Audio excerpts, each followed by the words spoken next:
Hey there, and welcome back.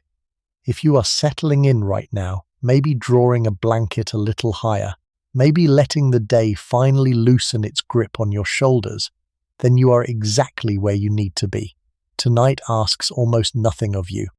It asks only that you let the room around you go still, that you let your breathing find its own slower rhythm, and that you allow your mind to drift backward, out of this century and into another, until it comes to rest in front of a palace that was built to be the most dazzling building on earth. We are going to France. We are going to the age of the man they called the Sun King, to the years when 10,000 people lived their lives in orbit around a single human being, and we are going to spend one long evening inside the walls he raised at Versailles. We will go room by room, out into the gardens and back again, and as we go I will tell you who built each thing, and who painted it, and who carried the king's dinner the length of a corridor to set it before him. By the time the candles are snuffed tonight, one man among all those thousands will be handed a single lit candle by the king himself in front of the assembled court, and I will tell you why that one small flame was the most coveted prize in all of France.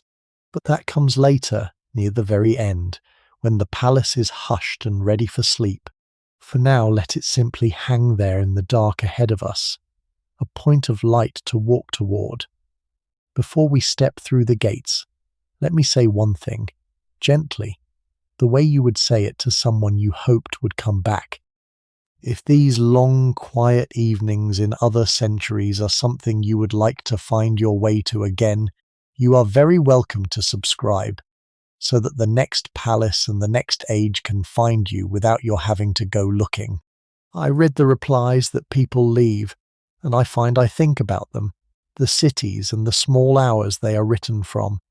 So if you feel like it, you might tell me where in the world you are listening from tonight, and what the hour is where you are, whether it is late evening or the deep middle of the night, whether there is rain at the window or only the ordinary quiet of a sleeping street. It is a strange and lovely thing that so many of us drift off into the same vanished worlds from so many different beds. Now, let us go in. Picture this. It is the middle of the 1680s, and a heavy travelling carriage is rolling west out of Paris in the last gold of a long afternoon. The road is dead straight, lined with elms, and it runs for miles toward a low rise of ground where, not so very long ago, there had been nothing but marsh and forest and a modest brick hunting lodge. The light is beginning to thicken into amber. The horses have slowed to a walk because the road ahead is crowded now, carriages and carts and riders all moving in the same direction, all drawn toward the same place, the way iron filings turn toward a magnet. And then the avenue crests the rise, and the valley opens out below, and there it is. Stone the colour of pale honey, stretching east to west further than the eye can comfortably hold, its hundreds of windows catching the dying sun and throwing it back in an unbroken line of fire. Gold glints along the roof lines. Beyond it you can just make out the dark geometry of immense gardens. This is Versailles, and our carriage is joining the slow river of the court as it flows home for the night. Settle back into your seat. We have a little way to go yet, and the approach was meant to be felt. The road we are travelling is the Avenue de Paris, and it was laid down with a purpose that was almost theatrical. A visitor was not meant to come upon Versailles by accident, or to see it sideways or in pieces. The landscape itself had been arranged so that the palace revealed itself all at once, head on, from the only direction that mattered as the climax of a long and deliberate procession. 3 great avenues converge at this point like the ribs of a fan, and where they meet stands the palace, so that wherever you have come from in the kingdom, your road bends at the last toward the king. Even the town we are now passing through, the orderly streets of brick and pale stone on either side of us, exists only because the palace exists. A single generation ago this was open country, a scatter of huts and a church and the king's hunting ground. Now there is a town here of tens of thousands of souls, and it grew for one reason alone, to house and feed and serve the enormous machine of the court. Look at the trades on the signboards as we roll past. Bakers and pastry cooks, wigmakers and barbers, tailors and shoemakers and sellers of ribbon and lace, candle merchants, for a palace of this size burned candles by the literal ton, coach builders and farriers and saddlers for the endless traffic of horses, apothecaries, notaries, moneylenders, a whole civilization of skilled hands gathered in the shadow of the vast house, the way a port town gathers around its harbour, every one of them living, in the end, off the appetites of the court. We will come back to this town much later tonight, when its windows have gone dark and its people are asleep. For now, just hold it in your mind, this entire community summoned into being to orbit one building, and let the carriage carry us on toward the gates. And consider the building itself as it grows in the windscreen of our imagination, because the honey-coloured palace filling the view did not begin as a palace at all. Underneath all this grandeur, at the very heart of it, there is still the bones of something far humbler, and the story of how the one became the other is the story of 3 generations of a single family. The man who reigns tonight is Louis XIV of the House of Bourbon, and to understand what he made here you have to go back to his father and even to his grandfather. His grandfather, the first Bourbon king, the famous Henri, who is said to have wished every peasant in France a chicken in the pot on a Sunday, had been a soldier king, restless and beloved, who was struck down by an assassin in a Paris street when his son was still a small boy. That son, Louis XIII, the father of the king who reigns tonight, grew into a reserved and melancholy man who found his deepest happiness not in the clamour of Paris, but out here in the woods with horses and hounds and the long silence of the hunt. And around the year 1623, in this very place, on this low marshy rise among the trees, he built himself a small lodge to shelter in, brick and pale stone and grey slate, just large enough for a king and a handful of companions to dry off and dine and sleep after a day chasing deer through the forest. That little lodge is where everything we will see tonight began. People at court sneered at that lodge. One great nobleman dismissed it as a paltry little thing that a plain gentleman would not have boasted of, a house of cards. And in truth it was modest, a place to be quiet in, the private retreat of a king who did not much enjoy being looked at. When Louis XIII died, his heir was a child of 4, and France passed into the hands of the boy's mother, Anne of Austria, who ruled as regent, and of her clever and acquisitive chief minister, an Italian-born cardinal named Mazarin, who governed the kingdom and shaped the boy king's mind for the better part of 20 years. Mazarin taught him statecraft and the love of splendour and the patience of a man who means to rule absolutely. And when the cardinal at last died, in the early 1660s, the young king did a thing that astonished his court. He announced that he would have no chief minister at all, that he would govern France himself, in person, directly, that the great affairs of state would now pass across his own desk and be decided by his own word. He was in his early 20s. He had waited a long time, and he had already begun, quietly, to think about that small, forgotten lodge in the woods and what it might become. Hold that in your mind as we roll the last stretch toward the gates, the image of a young man who has just taken the full weight of a kingdom onto his own shoulders,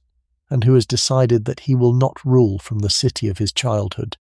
To understand why, we have to talk about fear. To understand Versailles, you have to understand a frightened boy, because the most magnificent building in Europe was raised in part as the answer to a childhood terror. When Louis was still small, in the years his mother held the regency, France tore itself apart in a series of revolts that the French remember as the Fronde, a word that means a child's slingshot,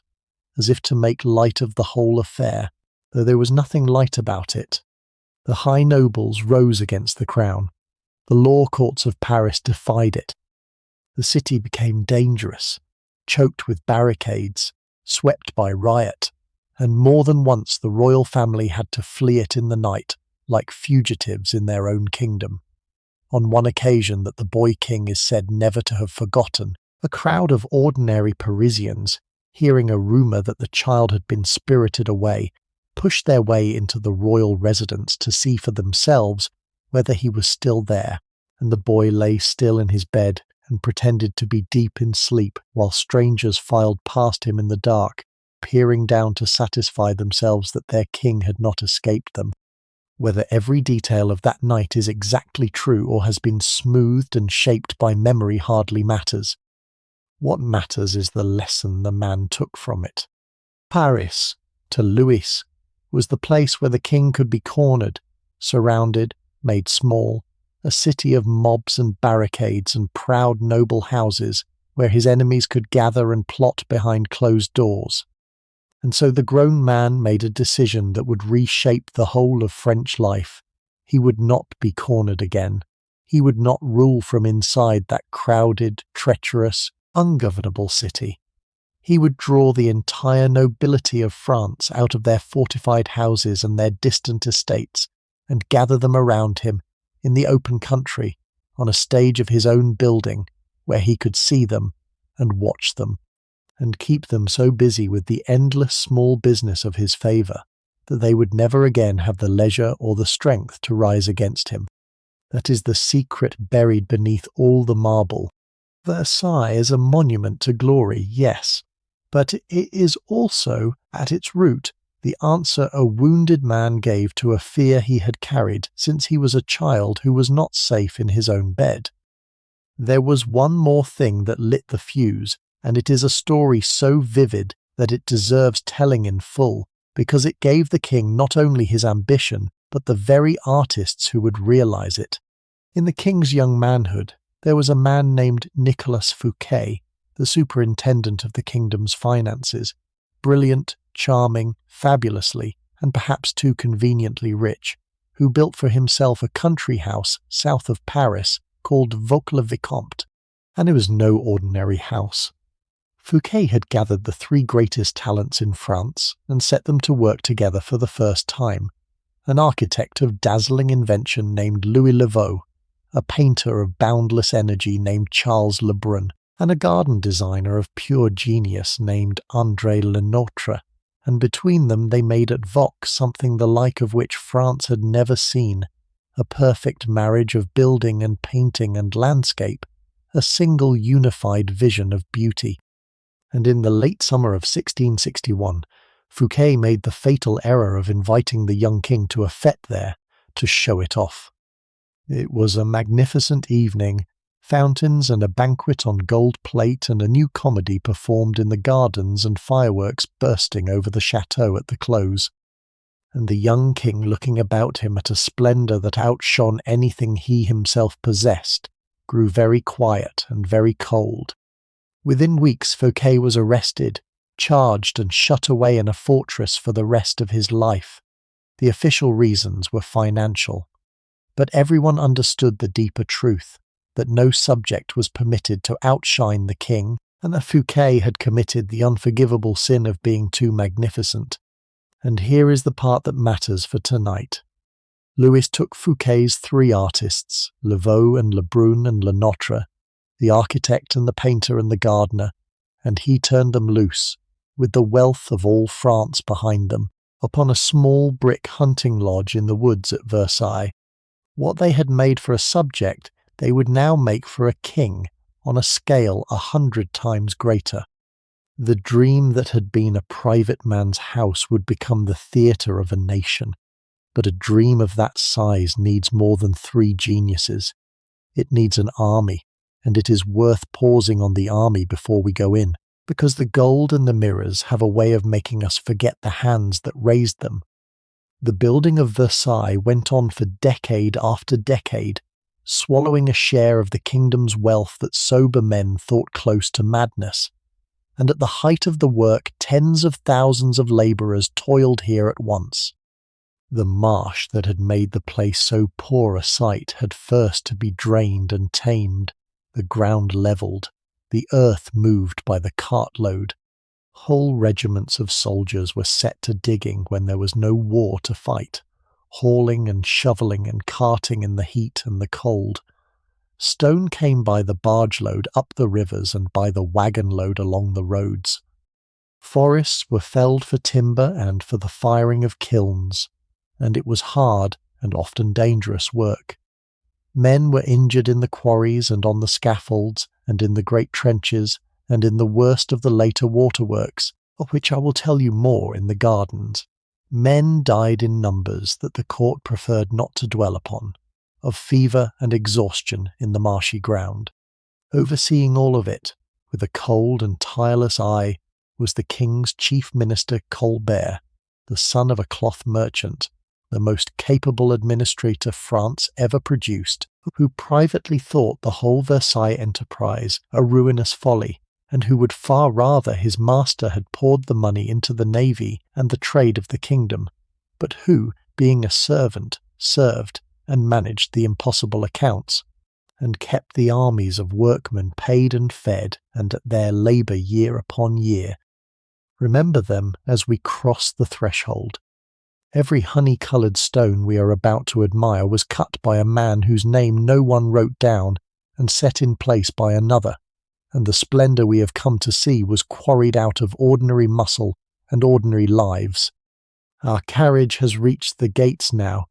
and they are worth slowing down for.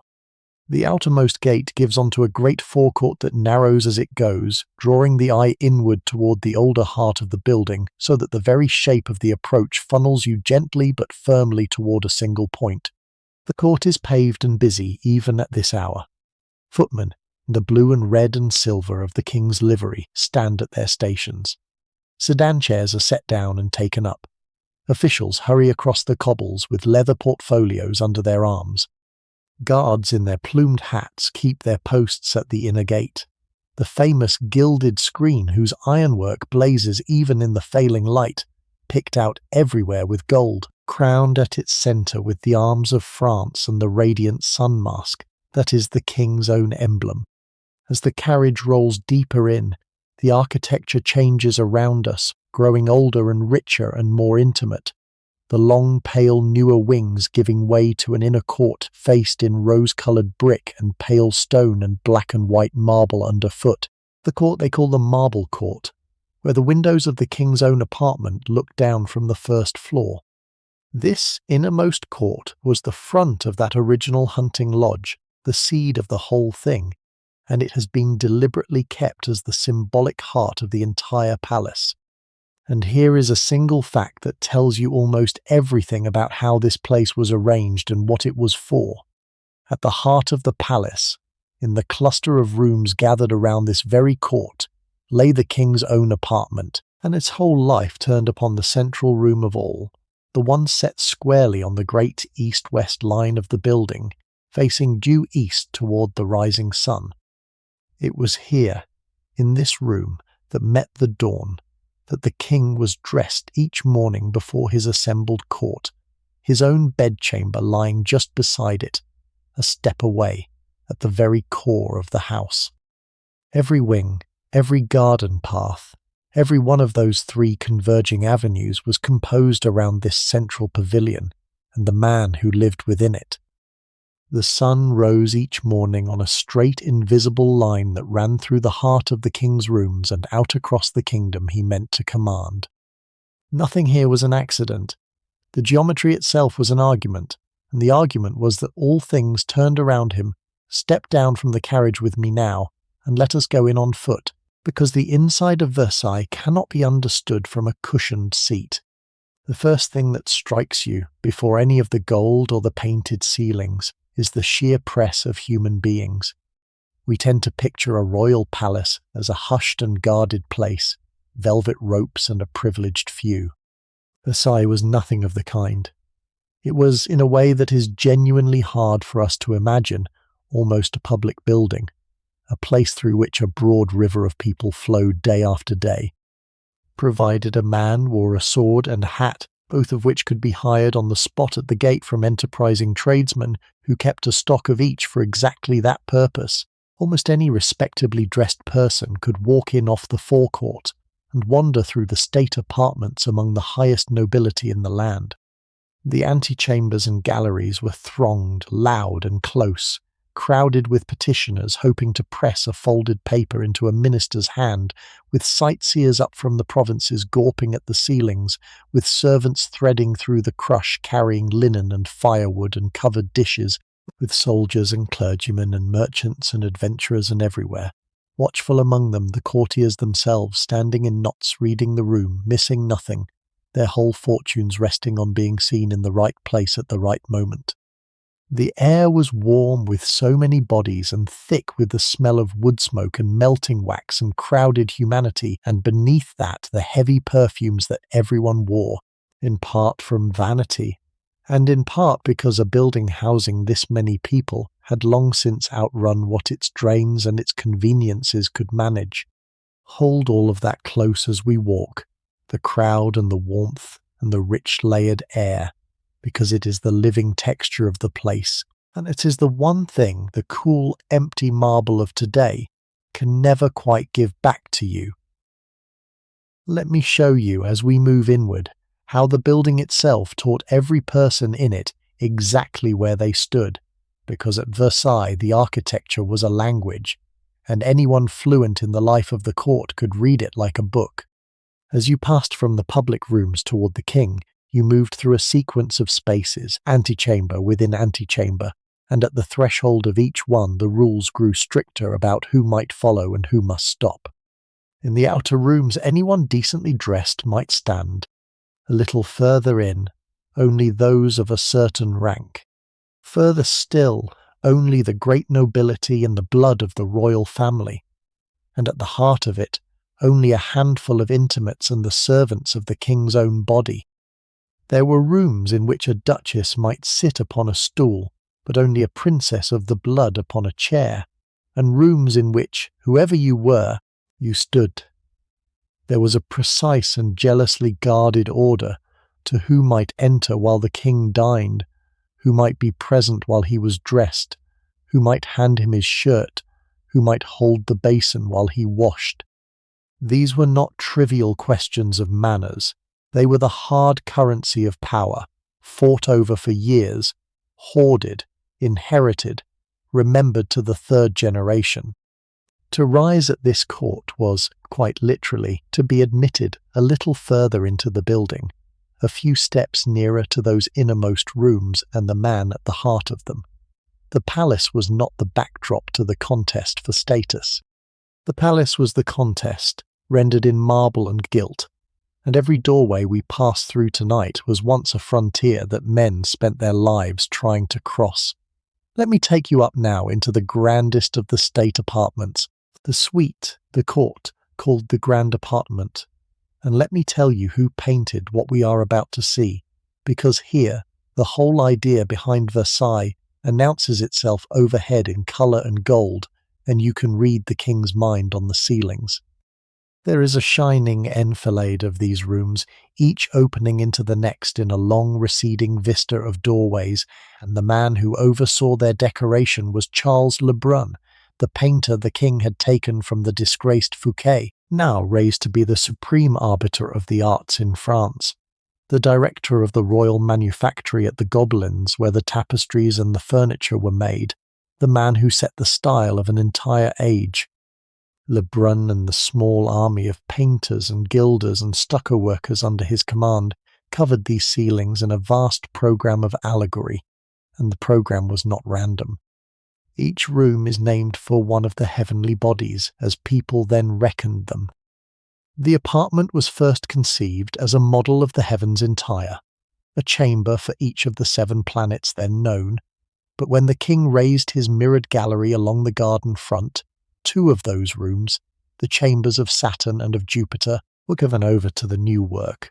the room of Jupiter becoming a hall dedicated to war,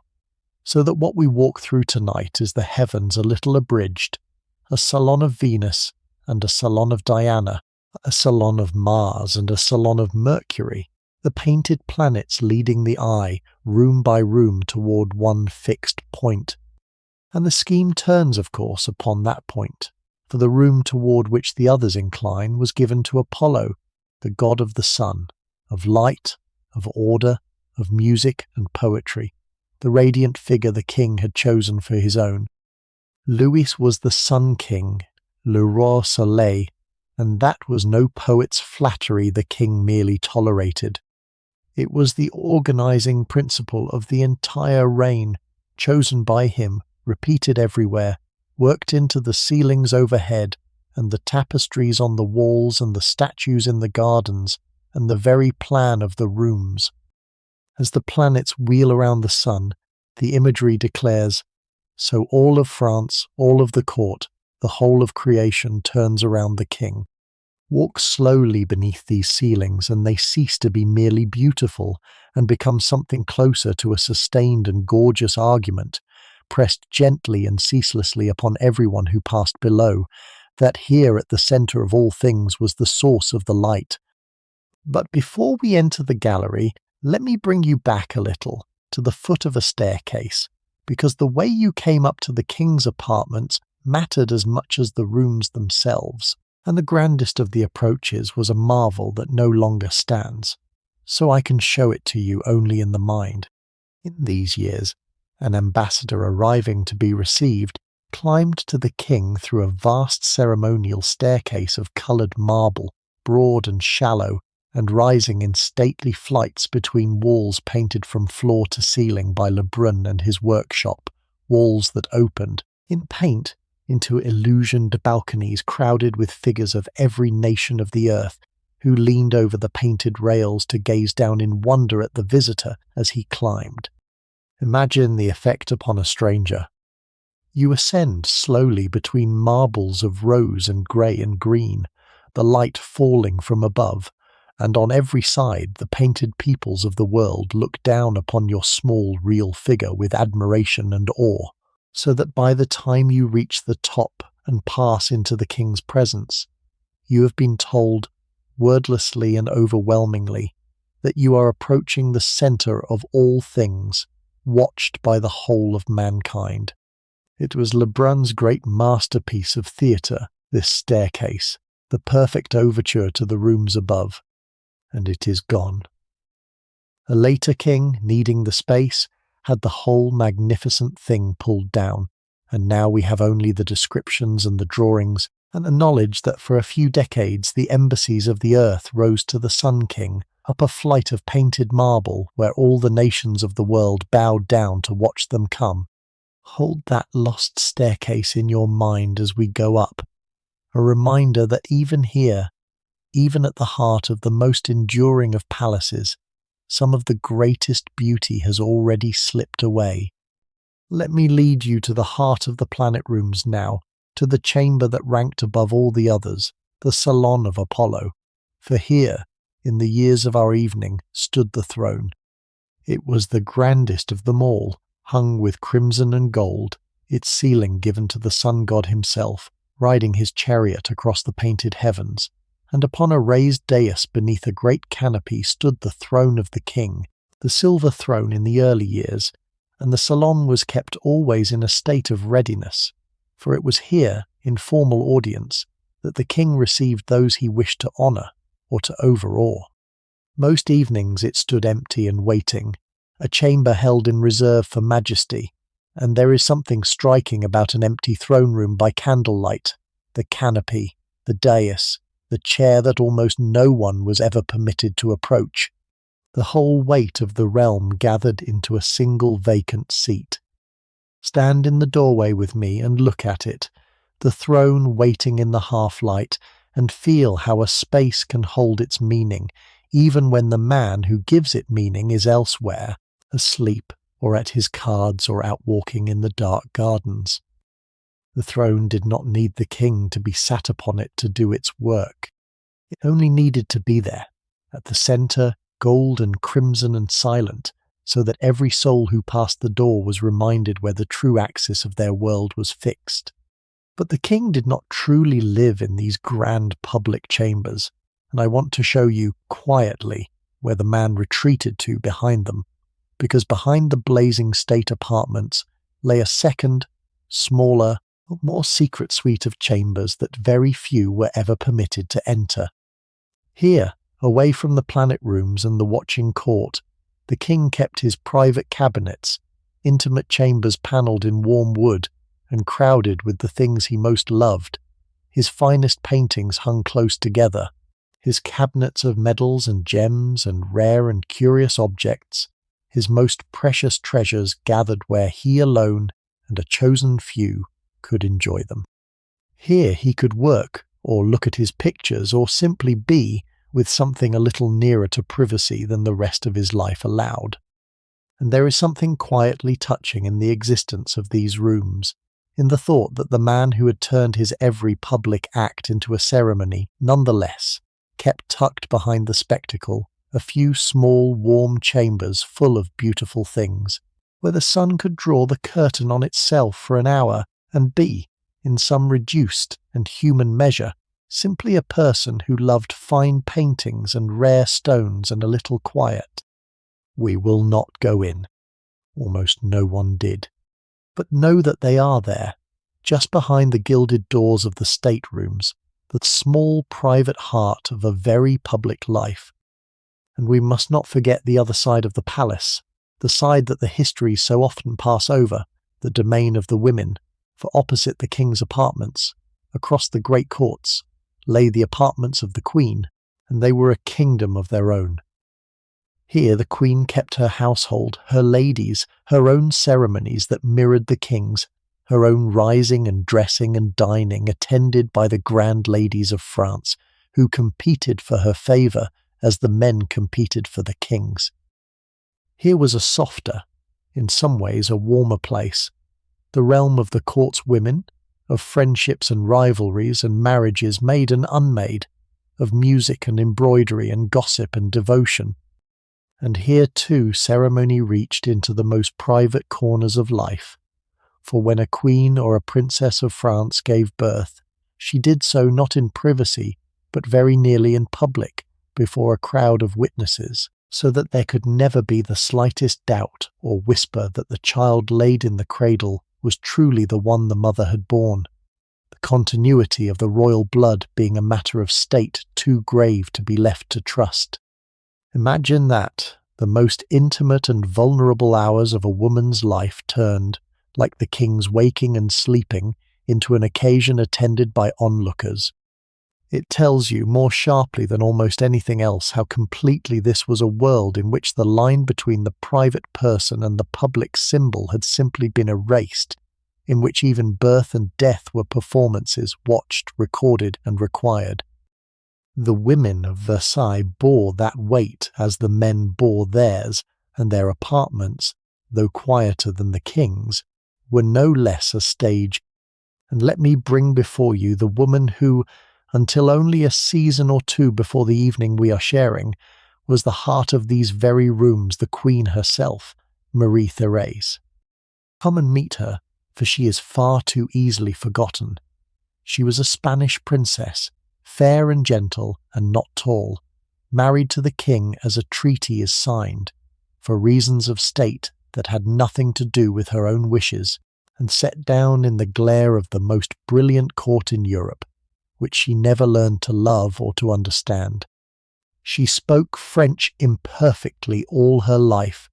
She had no taste for the quick, cruel games of the court, and no gift for them.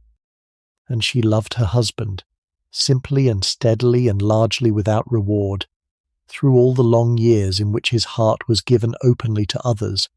bearing it with a patient piety that the court found faintly comic, and that seems to me, across the distance of the centuries, quietly heroic. Her comforts were modest ones, her chapel and her prayers, her lapdogs, the rich Spanish sweets, and the cups of chocolate she loved, the few faces from home she was permitted to keep about her. She asked for very little and was given less. And when she died, not long before our evening, worn out and far from the country of her birth, the king is said to have spoken of her with a tenderness he had rarely shown her in life, the famous remark that this was the first sorrow she had ever caused him, a single breath that holds within it both the sweetness of the woman and the long quiet sadness of her years. Stand with me a moment in her apartments, so newly emptied of her now, the rooms already passing to the young wife of his son, and spare the patient foreign queen the kindly thought the court so seldom did, the woman at the heart of the palace who loved the sun and was so little warmed by him. Come this way with me now, through the doorway at the end of the planet rooms, and let us step together into the room that, more than any other, has carried the fame of Versailles down the long corridor of the centuries. Walk softly. We are entering the Hall of Mirrors, and I have brought you here on purpose at this hour, in the last of the light, because this is when it is at its most extraordinary, and I want you to feel it the way the court felt it every evening of their lives. Stand here a moment, just inside the threshold, and let your eyes travel down the length of it. The gallery runs the full width of the central block, a vast river of a room, and down the whole of one side march 17 tall arched windows, looking west over the gardens, taking in the dying sun, and facing each window, on the wall to our right, is a matching arch. And each of those arches is not a window at all, but a great panel of mirror, hundreds of separate panes of silvered glass, set edge to edge, so that the entire inner wall of this enormous room is a wall of caught and thrown back daylight. Now lift your eyes to the ceiling, because that too is the work of Lebrun, and it is no mere decoration. Across that whole curved vault he painted the story of the king's own reign, the victories and the triumphs, the king governing, the king at war, the king bringing peace, an entire life rendered overhead in heroic colour, so that to walk the length of this gallery was to walk beneath the legend of the man himself. And the floor underfoot, the walls of coloured marble, the gilded capitals, the great silver chandeliers, all of it composed, so that the light coming in through those 17 windows strikes those 17 walls of mirror, and is doubled, multiplied, scattered up into the painted ceiling, and down into the polished floor until the whole long room seems to be built, not of stone at all, but of trapped and burning light. Hold still here with me as the sun goes down over the gardens. The court walked through here day after day, on their way to chapel and to the king's apartments, and perhaps they grew used to it. We never will. Let me tell you, while we are standing in it, why this room was also a quiet act of war, because the mirrors themselves carry a story. In this age, a single good-looking glass of any size was a luxury of the rarest kind, the sort of object a wealthy family might list among its treasures in a will, and the finest mirror glass in all the world came from the islands of Venice, whose glassmakers had perfected their craft over generations and guarded its secrets with the ferocity of a state, forbidding their masters to carry the knowledge abroad on pain of the gravest penalties. To line an entire gallery, wall after wall after wall, with hundreds of panes of mirror, was therefore a display of wealth so staggering that visiting ambassadors are said to have stood here simply lost for words. But the deeper boast was hidden inside it. For Colbert, the king's tireless minister, had set out quite deliberately to break the Venetian hold, to lure their secrets to France by whatever means came to hand, and to establish a royal manufactory on French soil that could make great mirrors of its own. And had succeeded. The mirrors that surround us were made in France by Frenchmen,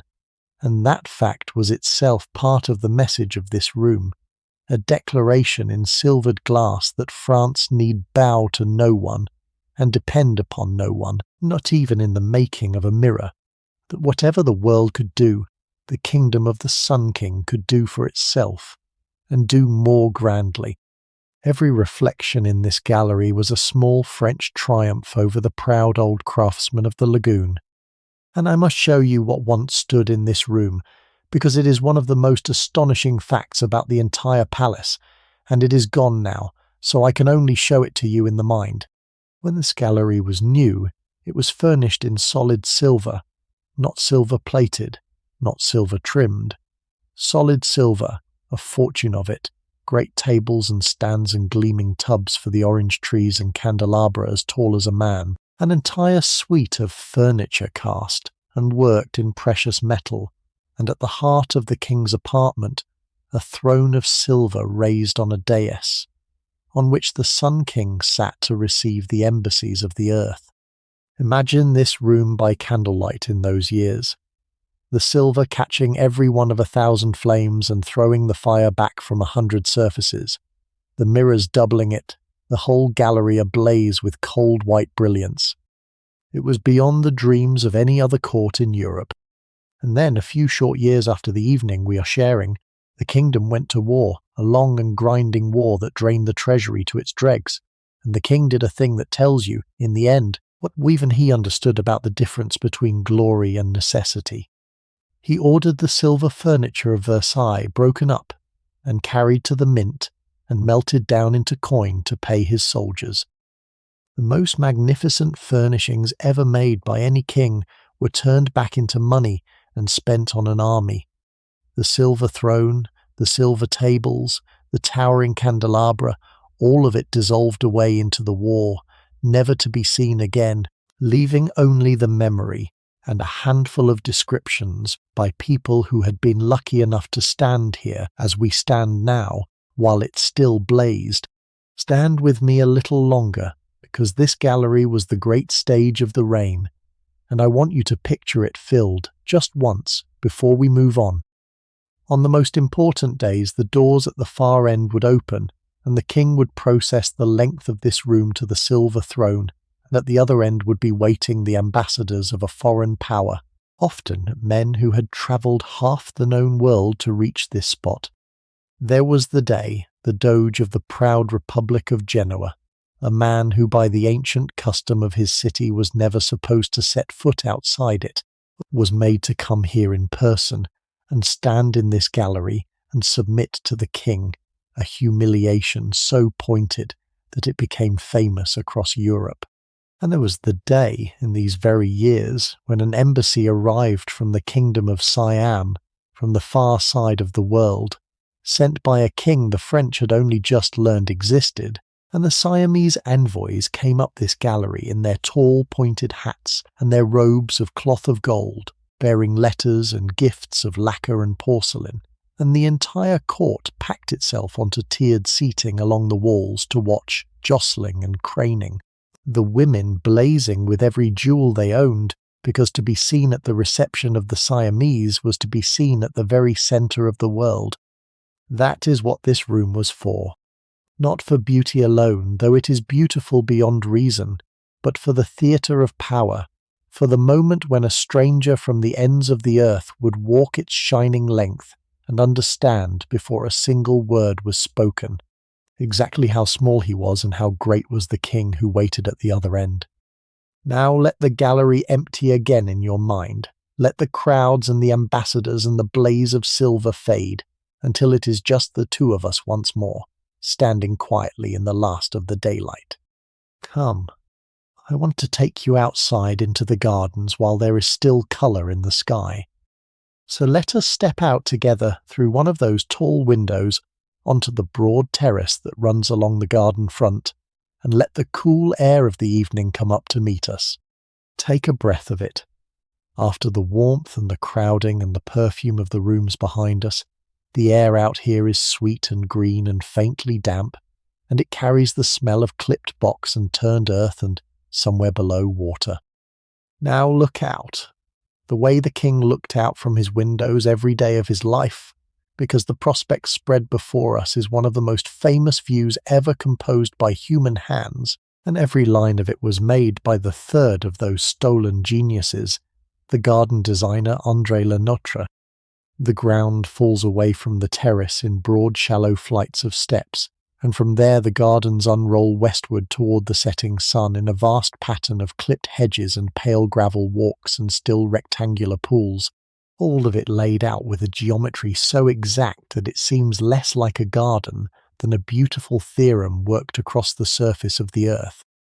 Lenoitre's art was to take the wild green of the world and bend it utterly to the order of the human mind. The hedges are trimmed to clean vertical walls. The trees stand in drilled and serried ranks. The flower beds nearest the palace, the parterres, are scrolled and looped into patterns as formal and as intricate as the embroidery on a coat, and they are best seen from up here, from the king's own windows, because they were designed to be read from above, like a page. Nature has not been shut out exactly. It has been commanded, disciplined, made to stand at attention, and the message of it is the same message the painted ceilings made indoors, that here is a king whose will reaches even into the growing of the grass, who can take a marsh and a forest and bend them into perfect symmetry as easily as he bends his nobles. Walk down the steps with me now, onto the upper terrace, and let me show you the first of the great waterworks, because the gardens of Versailles are, above all, a kingdom of water. Just below us lies a wide circular basin, and rising from the centre of it is a marble figure, and if you let your eye follow the long central path beyond it, down and down toward the horizon, you will see that the whole garden is composed along a single straight axis that runs from the king's windows behind us out to a distant gleam of water at the very edge of sight. The sculptures here are not decorations scattered for prettiness. They tell a story, and the story is, of course, about the sun. Down in one great basin, the sun god Apollo is shown rising from the water in his 4-horse chariot, surging up into the dawn to begin his daily journey across the heavens, the marble horses straining, the spray frozen around them, and the meaning could not be plainer, that as Apollo drives the sun across the sky, so the king drives the life of France. In another basin, the goddess Latona, the mother of Apollo, calls down punishment upon the peasants who insulted her, and we see them caught in the very act of being turned into frogs and lizards, a strange and pointed little fable about what becomes of common people who fail to show a god or a king the reverence he is owed. The greatest sculptors of the age laboured over these figures, men like Girardin and Coysevox and Touby, working in the king's service to fill the gardens with a whole population of gods and nymphs and heroes in marble and gilded lead, so that to walk these paths was to move through an entire mythology, every fountain a chapter, every statue a line of an epic poem written in stone and water, and the hero of the poem was always, in the end, the man whose windows looked down on all of it. But I must tell you the secret struggle hidden beneath all this beauty, because the water that makes these gardens sing was the single greatest problem of the entire reign, and the chasing of it is a story of ambition bordering on madness. Versailles, for all its glory, was built in a place that had almost no water of its own, a dry rise of ground with no river worth the name, and no spring that could begin to feed the thirst of so many fountains.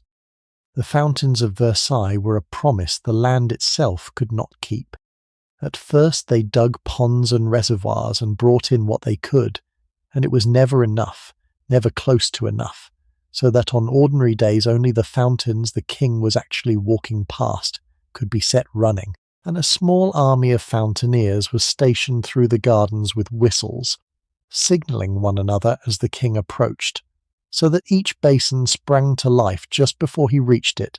and fell silent again the moment he had passed, a moving wave of water that followed him through the garden like an obedient tide. Think of that the next time you imagine the fountains all playing at once. They almost never did. And to do better, the king's engineers built one of the true wonders of the mechanical age, a colossal machine down on the River Seine, some miles away, 14 vast water wheels turning in the current, driving more than 200 pumps that heaved water up the side of a steep hill in stage after stage, higher and higher, to be carried at last along an aqueduct toward the gardens. They called it the Machine de Marly, and it was so enormous and so loud, groaning and clanking and leaking day and night, that men came from across Europe simply to stand and marvel at it. And even that was not enough. They began an even madder scheme, to dig a great canal to bring a whole river, the Eure, across the countryside to Versailles from far away, and they set tens of thousands of soldiers to digging it, and in the marshy ground a terrible sickness took hold among them, and a great many of those men did not come home, and in the end a war broke out, and the money ran short and the half-dug canal was abandoned where it lay, a vast scar across the land, and a monument to the lengths to which a king would go so that stone gods might spout into the evening air. I tell you this not to darken our walk but to deepen it, because it is part of the true cost of the beauty all around us. The fountains of Versailles were paid for in more than gold. Let me lead you down now toward that distant gleam of water at the end of the central axis, because it is grander than you can guess from here. It is called the Grand Canal, and it is enormous, a great cross of still water more than a mile from arm to arm, dug out of the earth by hand over many years. By day it was the playground of the court. The Republic of Venice had sent the king a gift of gondolas with Venetian boatmen to row them,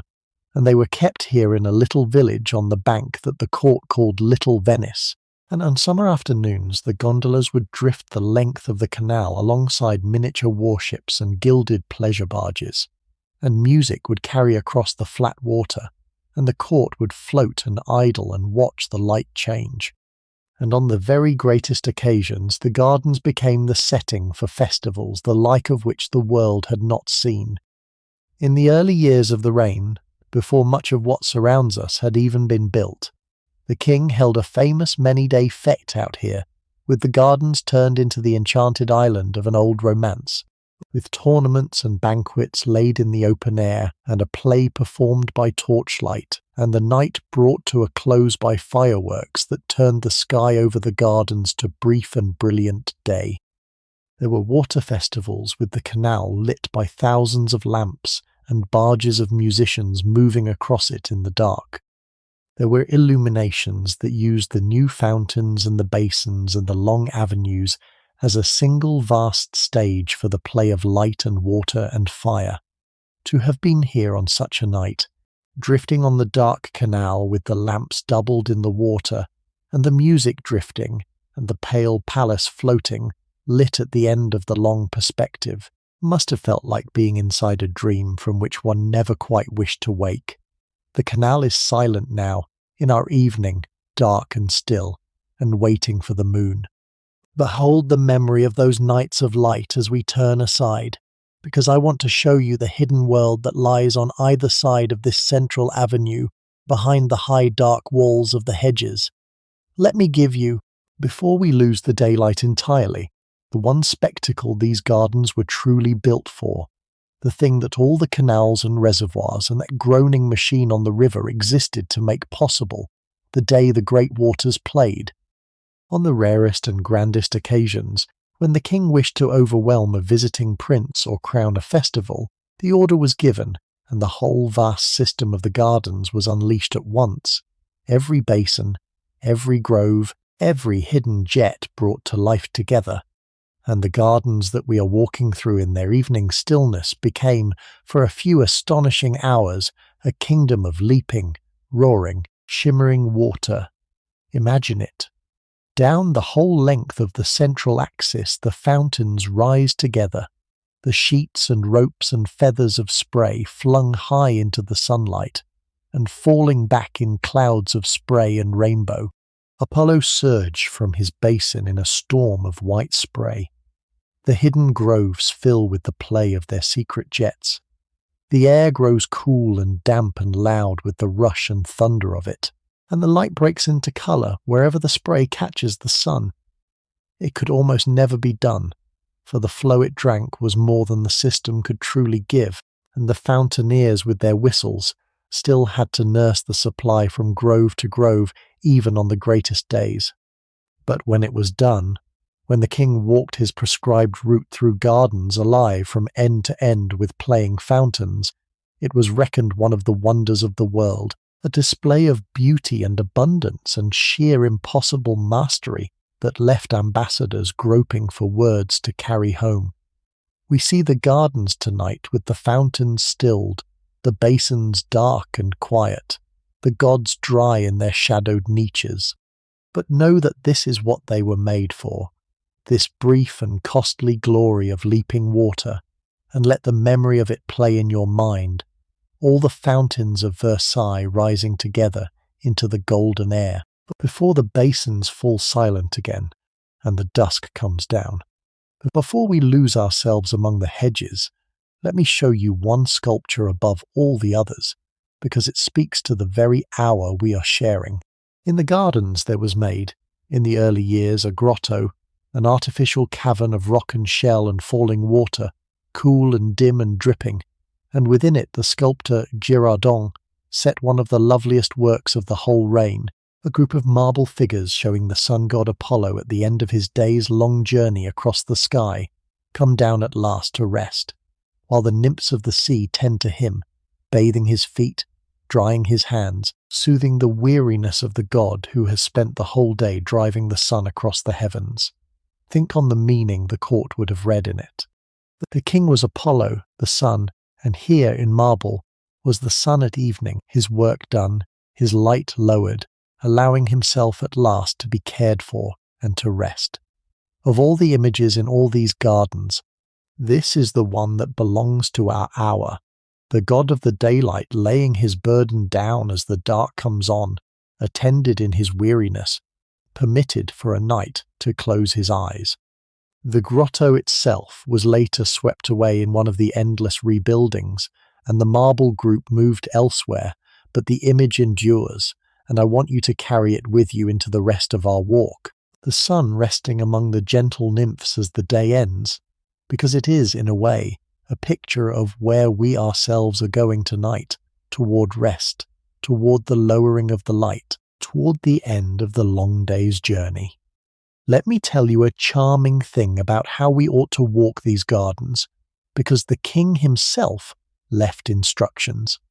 So fond was Louis of his gardens, so precisely did he know the effect of every fountain and every vista, that he wrote out with his own hand a guide to the proper way of showing them, a fixed route to be followed, stop by stop, so that a visitor would see each marvel in its right order and from its best vantage, pausing here to look back at the palace, turning there to catch the fountains as they sprang to life, descending at this point to the basin, climbing at that one for the view. He revised it more than once across the years, fussing over the order, the way a man fusses over the arrangement of the things he loves most.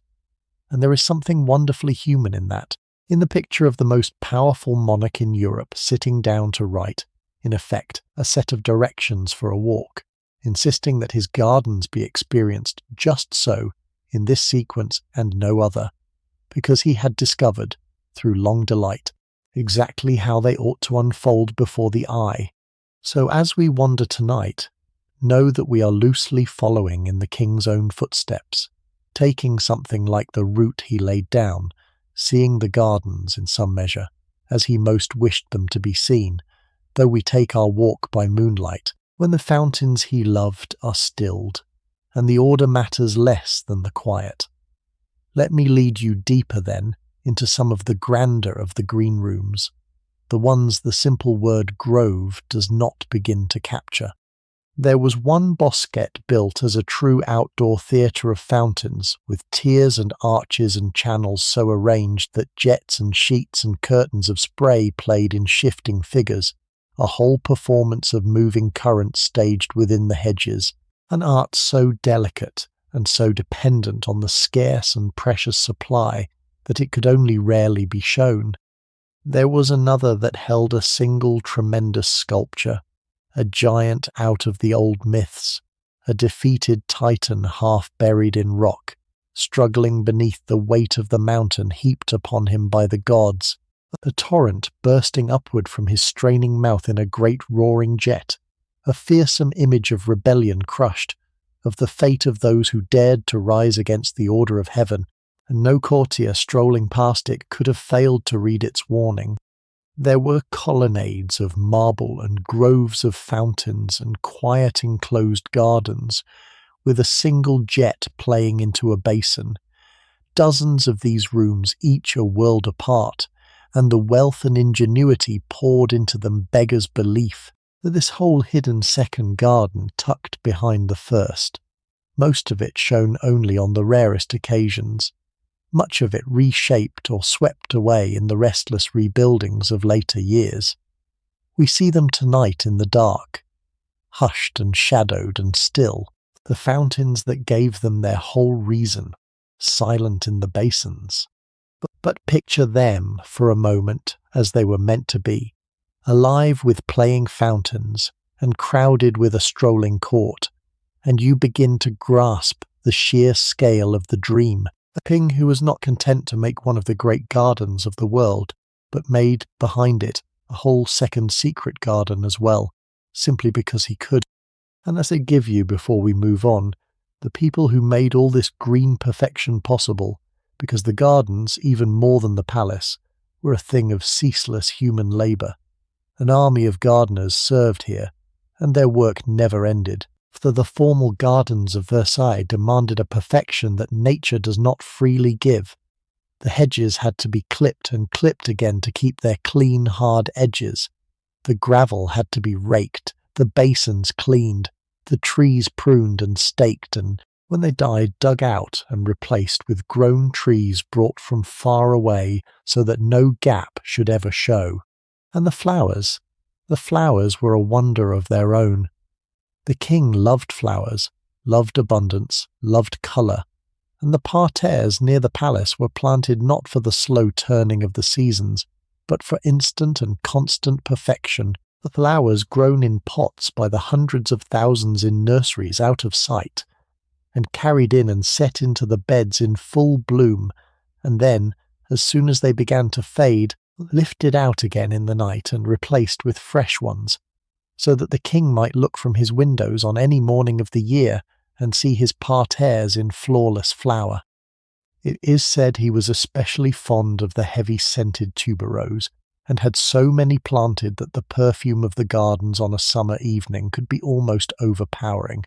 Think of that hidden labour the next time you picture the gardens in their glory, the silent army of gardeners working through the dark, lifting out the tired flowers and bedding in the fresh, so that the sun, when he rose and looked out, should never once have to see a faded bloom.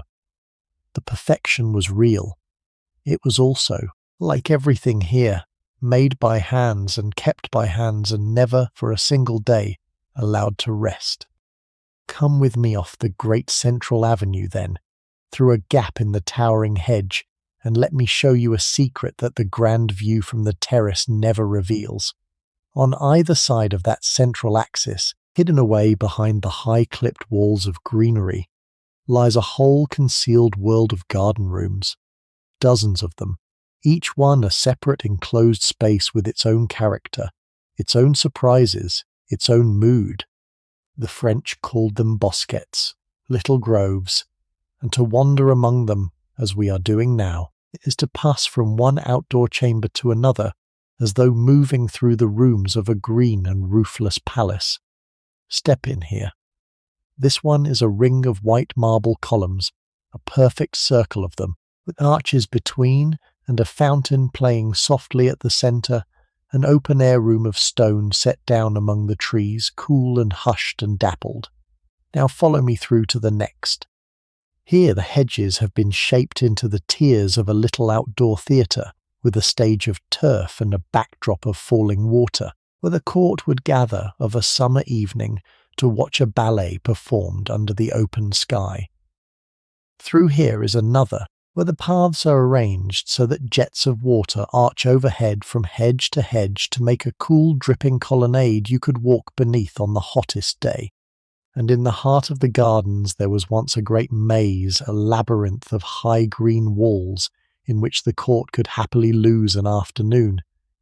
And at every turning of it stood a small fountain figuring one of the old fables, A fox, a crow, a stork, the painted lead animals spouting water, so that finding your way through was also a journey through a whole book of moral tales.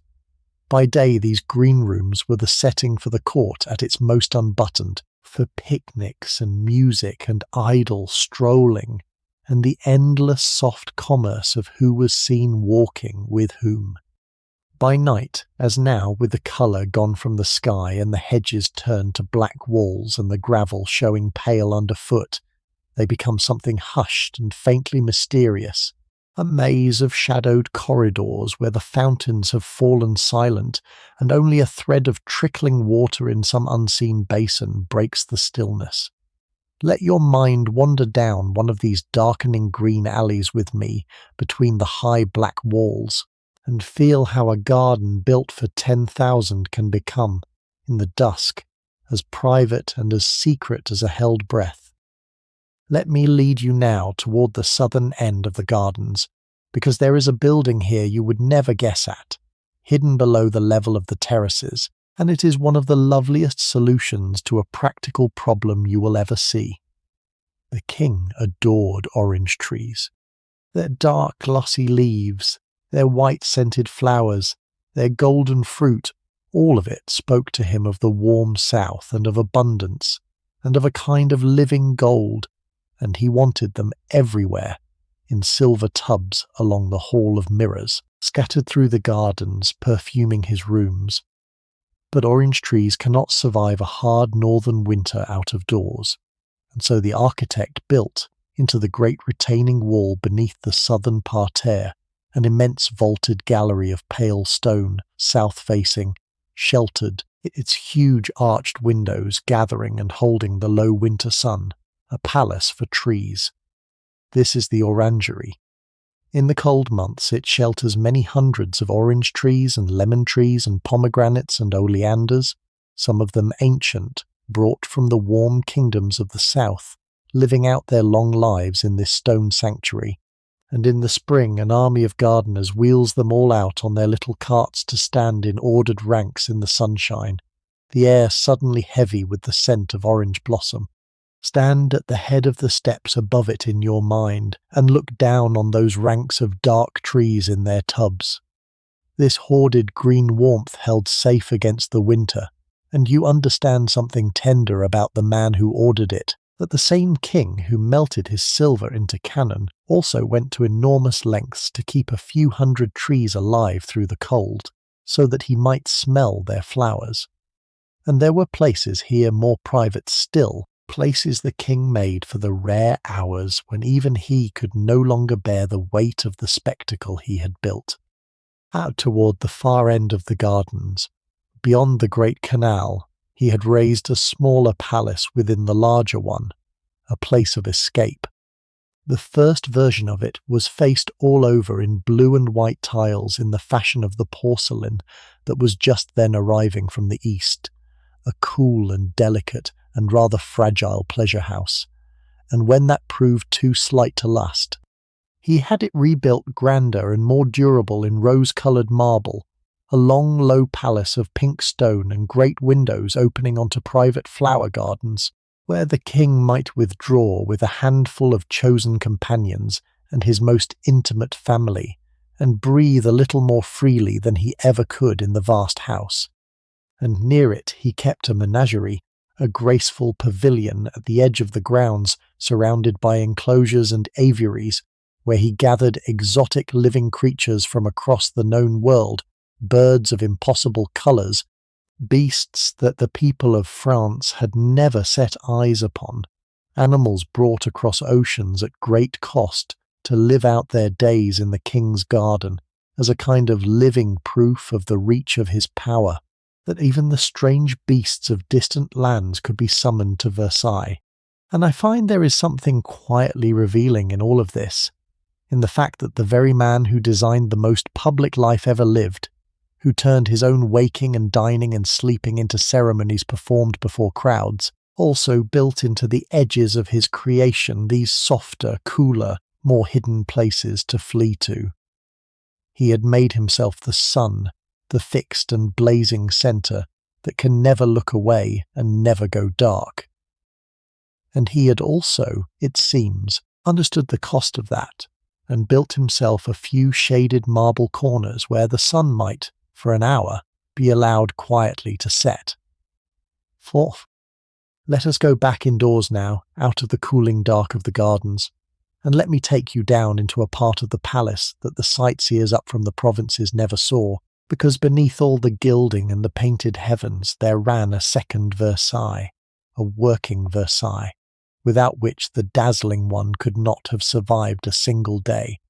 Follow me down these narrower stairs away from the marble into the warren of service rooms and passages and kitchens that honeycombed the lower floors and the outbuildings,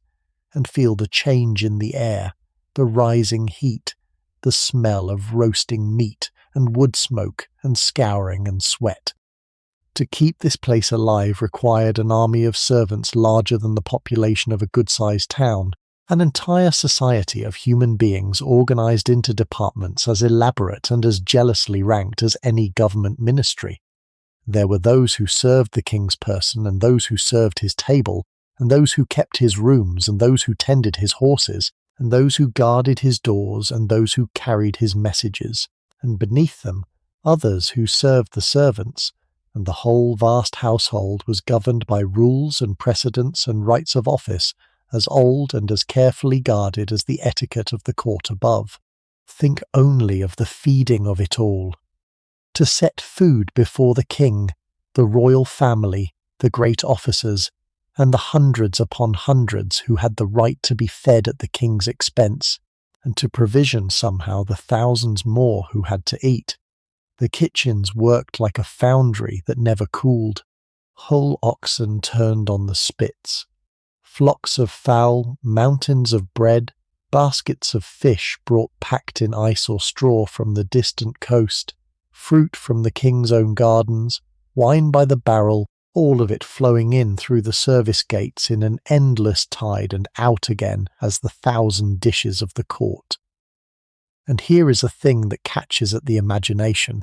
The service of the king's own meals, the bouche du roi, the mouth of the king, was an office of immense dignity, and the food prepared for him in those distant kitchens had to make a long, slow, cold journey to reach him, up the service stairs and along the corridors and through antechamber after antechamber, carried in a solemn covered procession by a train of servants, each dish guarded as though it were a relic, preceded by officers, escorted by guards, so that by the time it was set before the king, much of it must, in plain truth, have arrived no better than lukewarm. The grandeur of the king's table was a grandeur of ceremony far more than of warmth or savour, and every covered dish that crossed the length of the palace was carried by a man, and that man had a life, and a bed somewhere in the crowded attics or the town, and a family perhaps, and a place in the great pecking order of the household that mattered to him as fiercely as a dukedom mattered to a duke.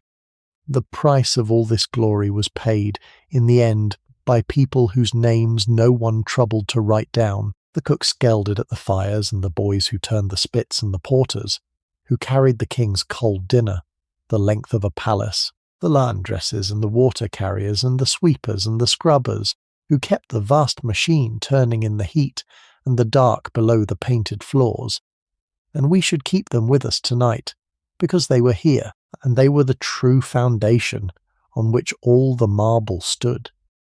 I must be honest with you, gently, about how hard a house this could be to live in, because it is part of the truth of the evening, and the truth deepens the beauty, rather than spoiling it. For all its splendour, Versailles in this age was, by our standards, a difficult and often a punishing place to inhabit. In winter, the staterooms were almost impossible to heat, their high ceilings and their acres of window swallowing the warmth of the fires, and people who were here have left us their complaints, of wine and water freezing in the glasses on the king's own table, of ladies shivering in their thin silks, of the wind finding each gap in the tall, ill-fitting windows.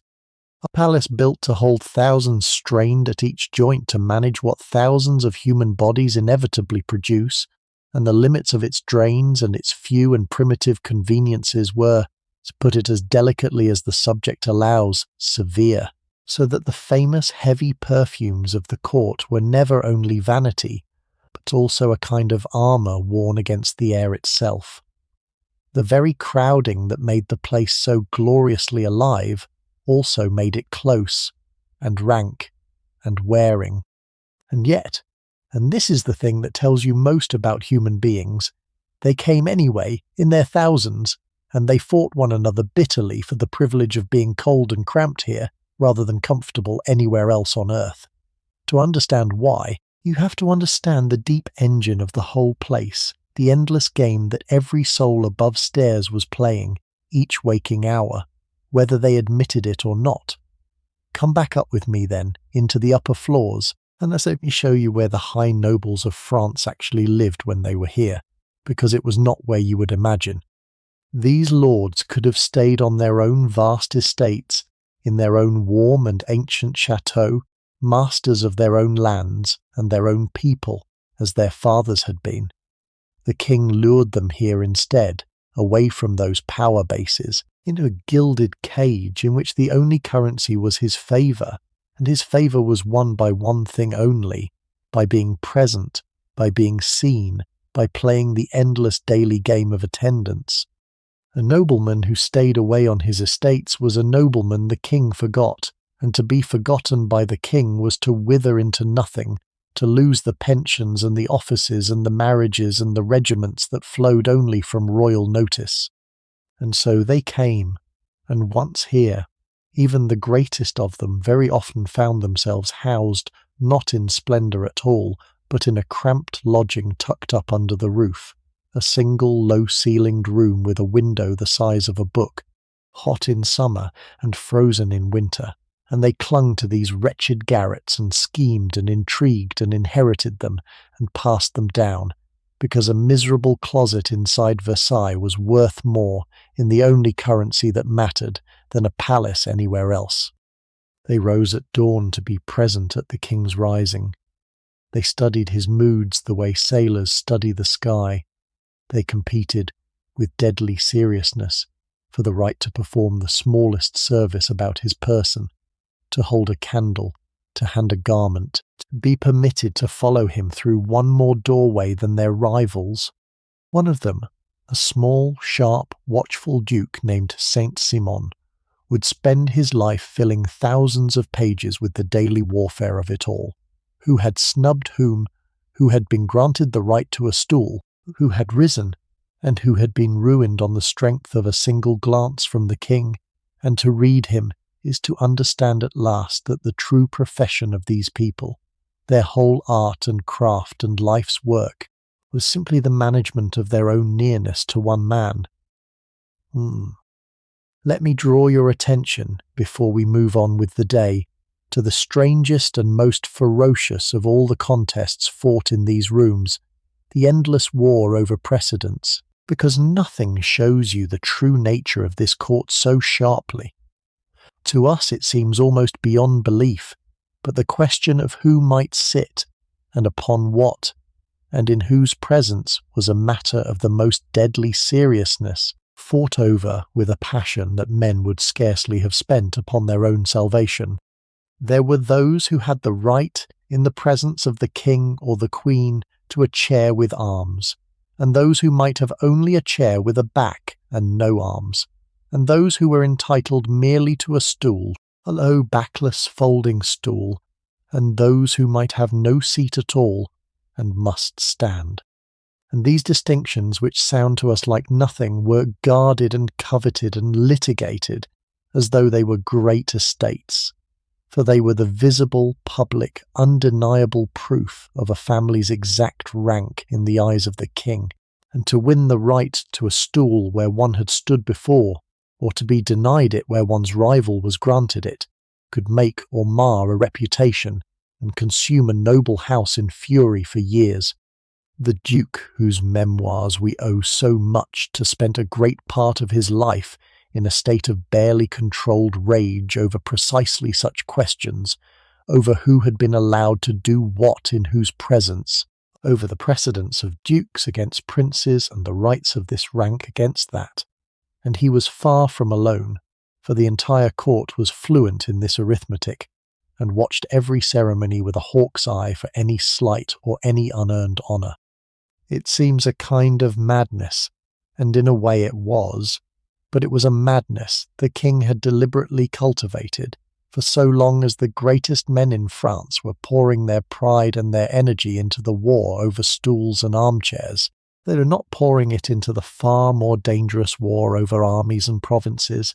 and a nobleman obsessed with his right to a folding seat was a nobleman safely tamed. Let me carry you back, just for a moment, against the run of our evening, to the very beginning of a day here, because you cannot understand the king's rising without first feeling how the whole vast house woke beneath it. Long before the king stirred, while it was still dark, the palace was already coming to life from the bottom up. In the kitchens the fires were being coaxed back to flame, and the first water set to heat. Water carriers were already at their endless labour, hauling up what the day would need. Servants moved through the cold, dark corridors with their tapers, laying and lighting the fires in 100 grates, so that the rooms might lose a little of their chill before their occupants woke. The first deliveries were arriving at the service gates, the bread and the milk and the meat, the day's provisions flowing in. Grooms were already in the stables, the horses stamping and steaming in the lantern light. Gardeners were at work in the grey before dawn, raking the gravel smooth, lifting away any flower that had faded in the night. The whole vast lower world of the palace, the thousands whose labour held the dream aloft, was up and working in the dark while the great ones still slept, so that by the time the first light came and the king prepared to wake, the stage had been swept and dressed and lit, the fires laid, the day made ready. And only then, upon that foundation of unseen labour, did the grand ceremony of the rising begin, the king waking into a world that an army of hands had spent the dark hours preparing for him. Hold that picture as we return to the close of the day,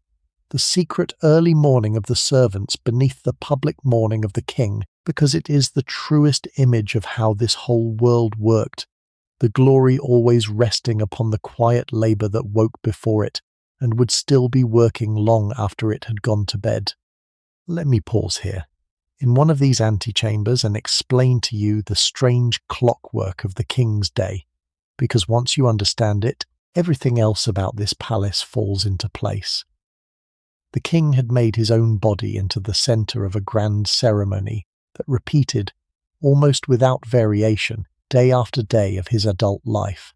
It began at dawn with the rising, the lever, when the most privileged men in France crowded into the royal bedchamber to attend the king as he woke and was washed and shaved and dressed, every stage of it parcelled out as an honour. One nobleman had the right to hand the king his shirt, another held the candle, another offered the basin. To be admitted to the bedchamber at the first and most intimate moment of the rising, while the king was still in his nightclothes, was a privilege beyond price, and the right to enter only later, with the larger crowd, was a lesser honour that men nonetheless guarded fiercely. From the rising the day unrolled in fixed stages, the morning mass, the council of state where the real work of governing France was done, the dinner, the afternoon walk or hunt, the evening's diversions, and at last the going to bed, the coucher, the mirror image of the morning, when the same ceremony unwound itself in reverse, and the king was undressed and the court dismissed, and the curtains of the royal bed drawn. It ran so reliably, this clockwork, that a famous observer remarked that with an almanac and a watch in your hand you could say, from 300 miles away, exactly what the king was doing at any given hour. And the genius of it, the cold, brilliant genius, was that the king had bound the entire nobility to attend upon these ordinary human acts, his waking and washing and dining and sleeping, so that the high lords of France spent their days not plotting on their estates, but jostling for the right to watch their master pull on his stockings. He had turned the most private moments of a human life into public sacraments and made attendance at them the measure of a man. But do not let me leave you with the impression that the evening here was all striving and shivering and cold ceremony, because it could also be brilliant and gay, and on certain nights of the week the king threw open the great staterooms, for the hours the court called the evenings of the apartments, given over wholly to pleasure beneath the painted ceilings. Come with me back into the planet rooms then, but picture them now as they were on such a night, blazing with the light of 1,000 candles in their silver sconces and chandeliers, the mirrors catching and multiplying each flame until the air itself seems made of gold. Music drifting down from a gallery where the king's own musicians play. In one room there are tables set for cards, and here a good deal of the real drama of the night plays out, for the court gambled with a recklessness that could unmake a noble family in a single sitting, fortune sliding silently across the green cloth on the turn of a card, while the players held their faces as smooth and unreadable as the marble around them, ruin and triumph passing back and forth in perfect silence. In the next room there is billiards, a game at which the king himself excelled, and at which, you will not be surprised to learn, it was reckoned the height of wisdom to let him excel. In another, refreshments are laid out in pyramids, fruits and sweetmeats and dainties and iced and chilled drinks that were themselves a small marvel in an age that had no easy way to make a thing cold. And through all of it moves the slow shining current of the court, the women in their wide stiff gowns and their towering dressed hair, the men in their long embroidered coats and their high red heels, jewels everywhere catching the candlelight, a whole society at its leisure. And yet the leisure was never quite leisure, for the entire evening, however merry it seemed, was secretly organised around the single question of whether, and how, and to whom the king would choose to speak. And there was the theatre, for this was a court that loved performance above almost anything, perhaps because the whole of life here was already a kind of performance, and the stage merely made the truth of it visible and gave it words. The king adored plays and ballads and opera, and in his younger years when he was lithe and proud and not yet the grave heavy figure we have been following tonight, he had danced in them himself before his assembled court, taking by choice the role of the rising sun, a young king performing his own myth in his own person, so that the very name by which we know him, the Sun King, was first a costume he wore in a ballet. The greatest writers and composers of the age work for him and at his pleasure, and their names have outlasted nearly everything else about this court.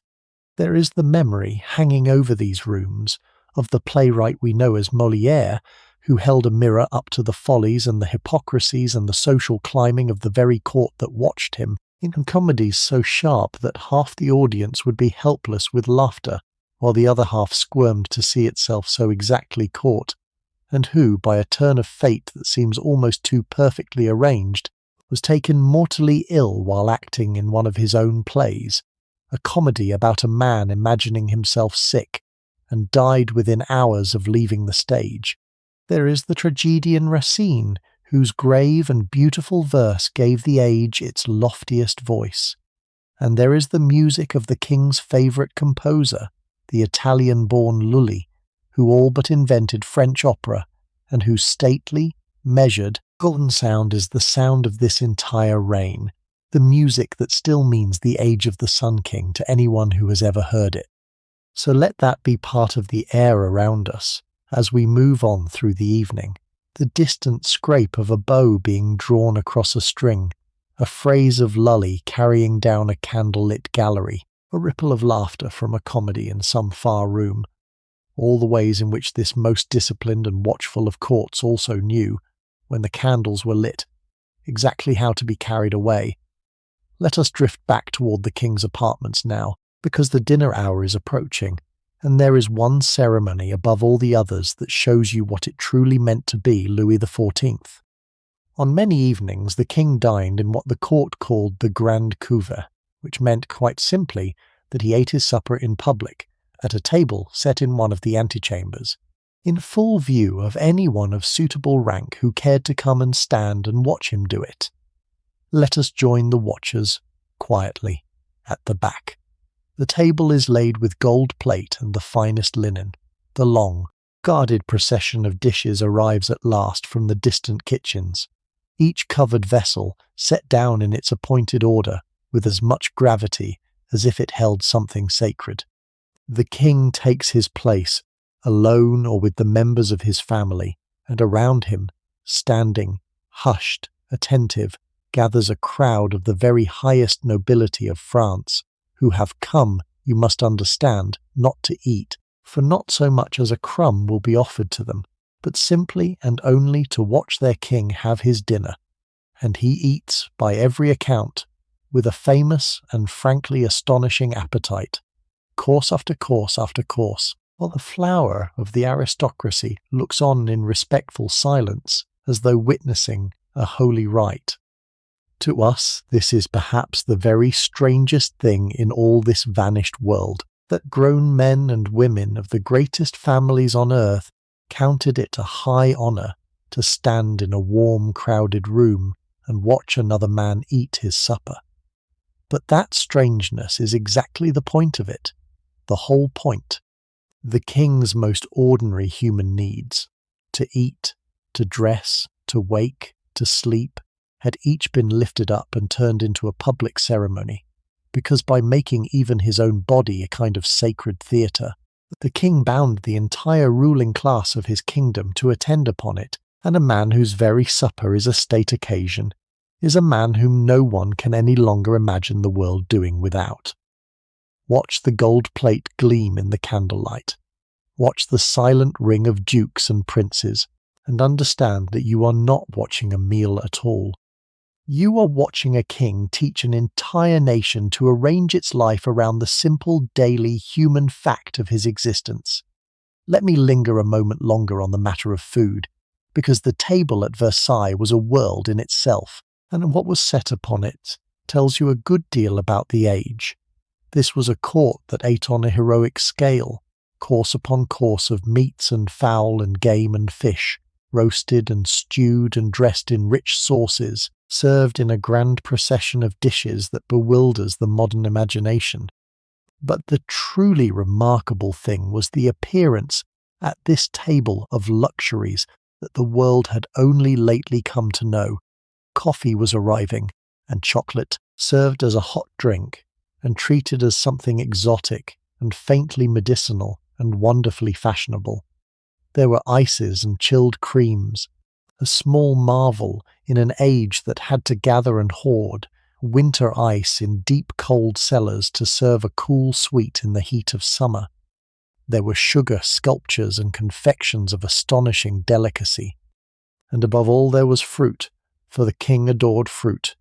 and to satisfy him he kept one of the wonders of the reign, a great kitchen garden, the potager du roi, laid out and ruled over by a gardener of true genius named La Quintinie, who coaxed from the cold northern ground things that had no business growing there. He grew figs and melons and strawberries, and most prized of all, he forced the king's beloved green peas and his early lettuces, and his asparagus weeks and months ahead of their natural season, using walls to hold the sun's warmth and glass and dung heat and endless ingenious labour, so that the king might eat fresh peas in the dead of winter, and the court might marvel at strawberries when the snow lay outside.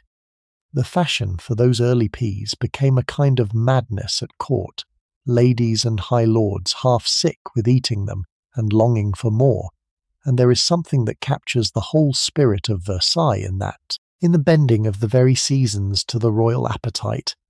in the determination that the king should never have to wait for anything,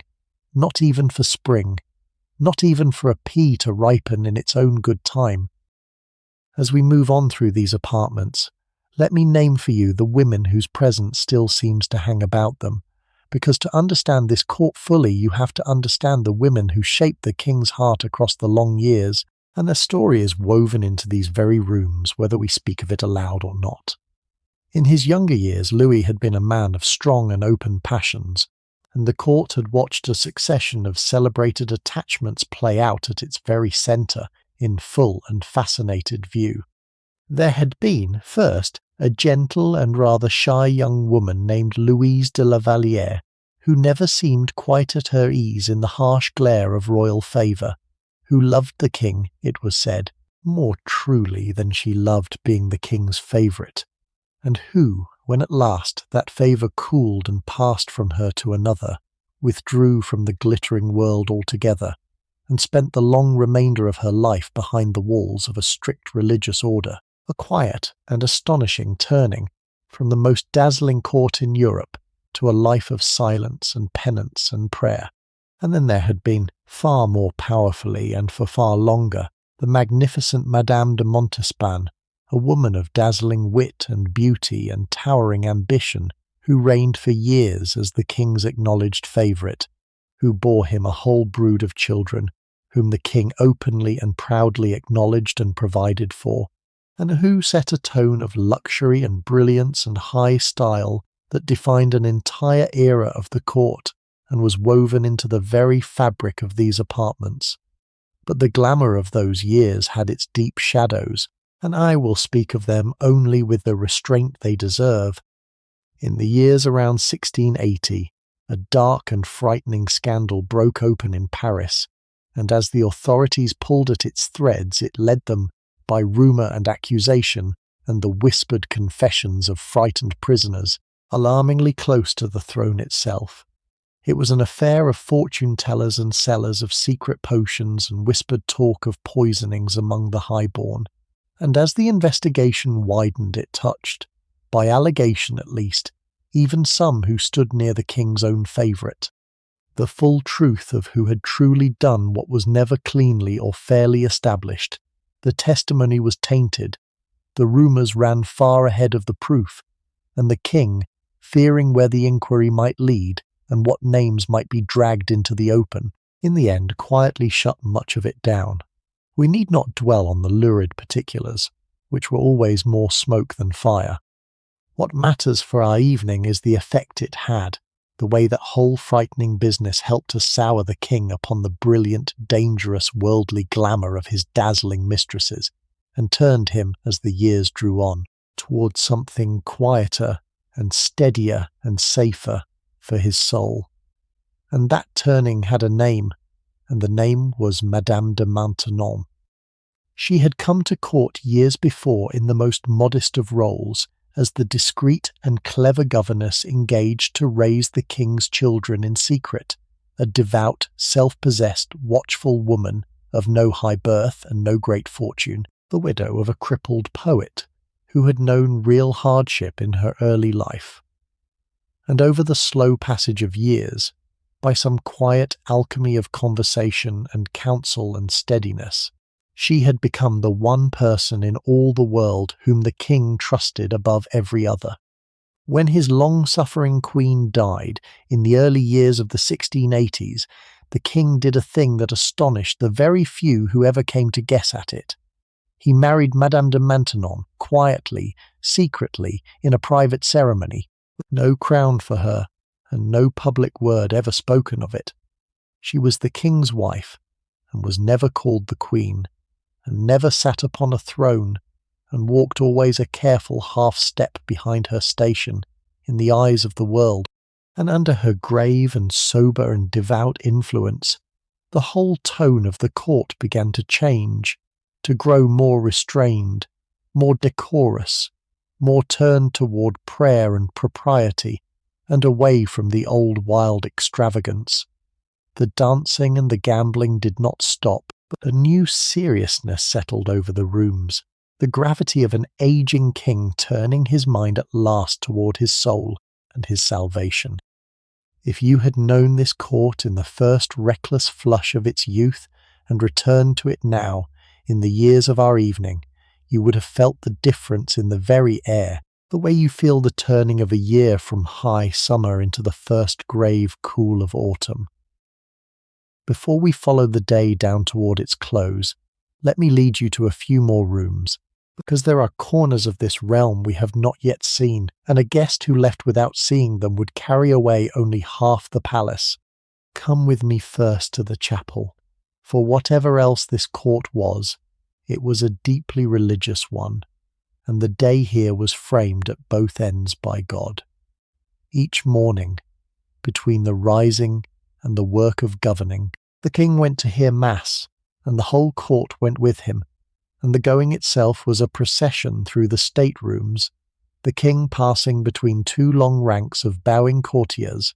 the women sinking into their deep curtsies, the men sweeping off their hats, a daily river of silk flowing toward the altar. And here is a small thing that tells you a good deal about how this realm was ordered. During the Mass, the great body of the court did not, for the most part, face the altar at all. They faced the king. For when the king knelt in his gallery above them and turned his devotion toward God, the courtiers below turned their devotion, quite frankly and without embarrassment, toward the king, watching him pray, so that the worship in that chapel ran in two directions at once. The king bowing to heaven and the court bowing to the king, the whole hierarchy of earth and sky made visible in a single room. In these years he was building, or planning to build, a far grander chapel than the one that then served, a soaring confection of pale stone and light that would rise above the roof lines as the crowning glory of the whole palace. And like everything else here, it would carry the sun into its very stonework, the imagery of light and kingship, and the divine woven together, until it was impossible to say where the worship of God ended and the glorification of the king began. That was no accident, and no one at the time thought it one. He ruled, all agreed, by the grace of God, and as God's own lieutenant upon the earth, and the chapel was where that vast and serious claim was renewed on bended knee each morning of the reign. Let me take you now to meet, in passing at least, the rest of the family of the king, because a man so utterly alone at the centre of things was none the less surrounded by blood. The queen we have already met in her own apartments, the gentle Spanish princess, whose patient devotion the court so undervalued, and whose recent death had left a quiet space at the heart of the household. There was the king's only legitimate son to survive, the dauphin, the heir, a heavy, cautious, unambitious man who lived always in the enormous shadow of his father, and who loved hunting and collecting far more than he loved the prospect of one day being king, a prospect, as it would turn out, that he never lived to meet. There were the king's grandsons growing up about the palace, the future of the dynasty, watched and schooled and shaped, and there was the king's younger brother, known to all simply as Monsieur, a glittering, brave, perfumed, extravagant man who had been deliberately raised to pose no threat to his brother's throne, and who poured all his ungovernable energy instead into art and fashion and festivity, and the gathering of jewels, keeping his own dazzling court at a nearby chateau and dressing, it was said, more magnificently than any woman at Versailles. The king kept his family close, as he kept everyone close within the orbit of his light, and their lives, like all the lives here, were arranged around his. Come outside with me again, just for a little while, because no tour of this world would be complete without the horses, and the horses of Versailles were housed like princes. Facing the palace across the great forecourt stand two enormous buildings, curved and grand, and crowned with the arms of France. And these are the stables, the great stable and the little stable, and they are palaces in their own right, raised by the king's own architect, holding together many hundreds of horses and the legions of men who served them. For this was a court that lived on horseback. The king had been a superb horseman in his prime and remained passionately devoted to the hunt. And the hunt was not merely a sport here, but a whole department of court life, with its own officers, its own dazzling etiquette, its own privileged few who had the right to ride out with the king through the great forest that still pressed close on every side. Picture the stables in the grey of an early morning, the steam rising from the horses' flanks, the clatter of hooves on the cobbles, the grooms and the pages and the riders, the hounds giving tongue in the nearby kennels, the falcons hooded on their perches, the king mounting in the cold air to ride out after the deer through woods that his own father had hunted before him. There was a riding school here where the young nobility learned the high and difficult art of horsemanship, the leaps and turns of the trained war-horse, an art considered as essential to a gentleman as his sword. And all of it, the thousands of horses, the kennels, the mews, the carriages, the harness makers and the farriers and the stable boys, all of it was simply one more department of the vast machine, one more small kingdom within the kingdom, devoted to carrying the king and his court across the land in the manner that the dignity of the sun required.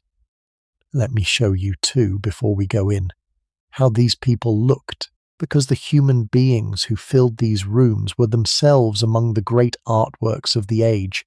and to picture the court rightly you must dress it. The fashion of this court was the fashion of all Europe, for whatever was worn at Versailles was copied, within the season, in every capital from London to Vienna, and the king understood the power of that and used it, encouraging the silk weavers and the lace makers of his own kingdom until France clothed the courts of the world. The men were as splendid as the women, in long coats stiff with embroidery and gold thread, in cascades of lace at the throat and the wrist, in silk stockings and shoes with tall heels often painted a brilliant red, a red heel being itself a mark of high rank that none below a certain standing was permitted to wear. Above it all sat the wig, the great cascading peruke of curled hair that every gentleman of consequence now wore, piled high and falling to the shoulders and beyond. For the king had begun to lose his own famous hair, and had taken to the wig. And what the king wore, all wore. The women rose to even greater heights, quite literally, in towering headdresses of wired lace and ribbon that grew, for a fashion so tall that ladies are said to have had to kneel in their carriages, in gowns of stiff brocade with long trailing trains, whose length was itself regulated by rank, the train of a princess sweeping yards along the marble, while a lesser woman's barely cleared the floor. And over the whole shining crowd hung a cloud of perfume, musk and orange flower and jasmine and amber, worn in part for pleasure, and in part, as I have said, for need, so that to step into a crowded antechamber at Versailles was to step into a wall of scent as much as a wall of colour. Hold that picture as we go back inside, the red heels and the towering hair and the rivers of lace and the heavy sweet perfumed air, because this is the living court, the breathing artwork that filled every room we have walked through tonight. Now that we are back among the rooms, let me answer a question you may not have thought to ask, which is where all of it came from, all this furniture and tapestry and gilding and glass, because the answer is one of the most quietly remarkable things about the whole reign. It did not come from abroad. It was made, almost all of it, in France, on purpose, by royal design. The king's chief minister Colbert had a vision as grand in its way as the palace itself, a vision of a France that made everything it needed, and the finest of everything the world desired, that bought from no one and sold to everyone, and Versailles was the showroom of that vision. The tapestries that warmed and adorned these walls were woven at a royal manufactory in Paris at the Gobelins, where under the direction of Lebrun whole workshops of weavers and painters and dyers and goldsmiths and cabinet makers laboured together to furnish the palaces of the king, turning out tapestries of such richness that they were themselves counted among the treasures of the crown, great woven pictures of the king's victories and the seasons and the royal houses, shimmering with silk and real gold and silver thread. The furniture was the work of master cabinet makers who raised their craft to a high art, inlaying wood with brass and tortoise shell and pewter in dazzling scrolling patterns, gilding and carving and veneering until a mere table or cabinet became a thing fit for a god. The looking glasses, as I have told you, were made to break the grip of Venice. The lace, the silk, the carpets, the porcelain, all of it was coaxed and commanded into being on French soil by a deliberate act of policy, so that the splendour of Versailles was never only splendour. It was also an advertisement, a vast and dazzling shop window proclaiming to every ambassador who walked these rooms that France could make better than anyone alive, each beautiful thing that money could buy. Let me draw you aside now into quieter and more thoughtful rooms, because the king who loved spectacle also, in his graver way, loved knowledge, and Versailles was a seat of learning as well as of power. The king kept his books and his cabinets of treasures, his collections of medals and gems and curiosities gathered from across the world, his small private museum of the strange and the precious. And beyond these rooms, his patronage reached out across the whole life of the French mind. He and Colbert had founded and funded the great academies, gathering the finest scholars and scientists and artists of the age, and setting them to work in the king's name, and at the king's expense, the Academy of Sciences, the Academy of Painting, the academies that fixed the very standards of the French language and the French arts for centuries to come. He built an observatory and summoned the greatest astronomers in Europe to map the heavens from it, pensioning foreign men of genius to leave their own countries and pursue their studies under the protection of the French crown. The same impulse that raised the planet rooms and set Apollo in the gardens reached also toward the real planets wheeling overhead, toward the true measure of the earth and the stars, so that the reign of the Sun King was, among everything else it was, one of the great seasons of the European mind, a time when the king's gold flowed not only into marble and mirror, but into the slow, patient work of understanding the world. There is a largeness in that worth pausing on. A king who understood that true greatness was not only a matter of canon and ceremony, but also of the arts and the sciences and the language of his people, and who spent accordingly. Come back out into the main rooms with me, and let me make you aware of something you have perhaps stopped noticing, the way one stops noticing a sound that never ceases. We are never, in this palace, far from a soldier. For all that Versailles was almost a public building, through which a broad river of people flowed, it was also always a guarded one, and the king was never truly alone, and never truly unprotected, not even, as we have seen, in his bed. About his person moved a whole military household, ranks within ranks of guards, the tall Swiss in their bright old-fashioned uniforms, who kept the outer doors and the foot of the stairs, the bodyguards of the king's own guard who attended him through the inner rooms, the household cavalry, the musketeers, hundreds upon hundreds of armed men whose single purpose was the safety and the dignity of one human being. At the gates they checked the swords and watched the crowd. In the courts the drums beat out the hours and the changing of the watch. Through the night, while the palace slept, sentries stood at their posts in the cold corridors, and the guard was set, and the king, who as a child had been so terribly unsafe in his own bed, had built a world in which he need never feel that fear again. There is a faint, sad irony in it, that the most powerful man in Europe could not pass a single hour, waking or sleeping, without armed men standing within call, that the price of being the sun was to be forever watched over, forever protected, forever in a sense a prisoner of his own safety. But the guards were part of the texture of the place, as much as the gilding and the perfume, and as we move now toward the king's rest, let us be aware of them, standing quietly at their posts in the gathering dark, keeping their long watch over the sleeping court.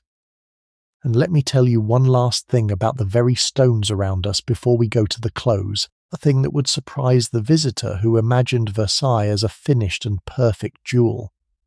Versailles was almost never finished.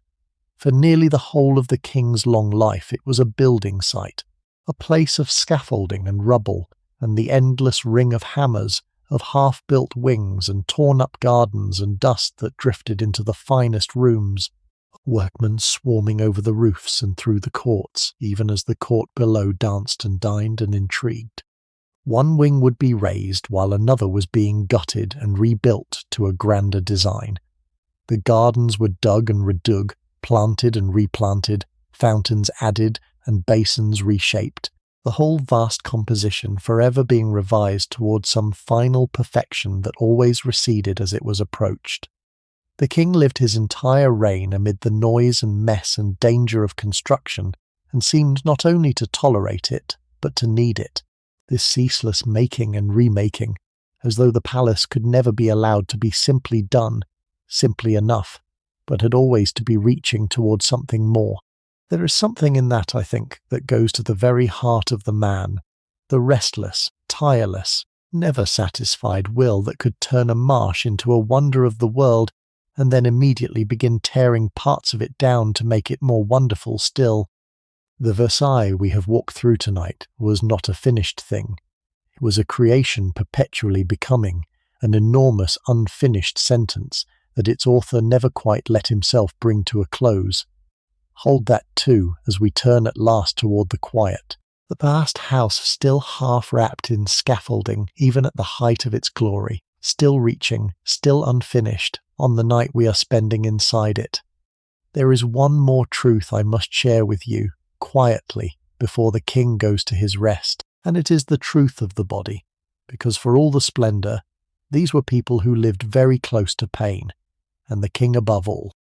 The medicine of the age was a fearsome business, well-meaning and often worse than the illness it pursued, and the royal physicians tended the king with a relentless regimen of purges and bleedings and remedies that we would shudder at now, draining and dosing the most precious body in the kingdom on a schedule almost as fixed as the ceremonies of the court. The king bore it all, as he bore everything, with an iron and uncomplaining stoicism. And in these very years he endured a famous ordeal, a painful affliction of the body that required in the end a surgical operation, at a time when such operations were performed without any true relief from the agony of them. And the king submitted to the knife with a courage that became legend, lying still and silent through what must have been a dreadful trial, while the most skilled surgeon in France did his careful work. The king recovered, and in one of those details that captures this whole world in miniature, the operation became so celebrated, the king's endurance so admired, that for a time it grew positively fashionable at court to claim to suffer from the very same affliction, so that gentlemen who were perfectly well went about hinting at their need for the same operation, the better to share in the king's glory. Even pain, you see, even the surgeon's knife, could be turned at Versailles into one more way of drawing nearer to the sun. Remember that, with whatever mixture of pity and wonder it stirs in you, as we turn back at last toward the king's apartments, and toward the close of his long, watched, magnificent, and lonely day. Let me take you into a different kind of room now, one we have walked past without pausing, because amid all the dancing and dining and ceremony, it is easy to forget that Versailles was not only a stage.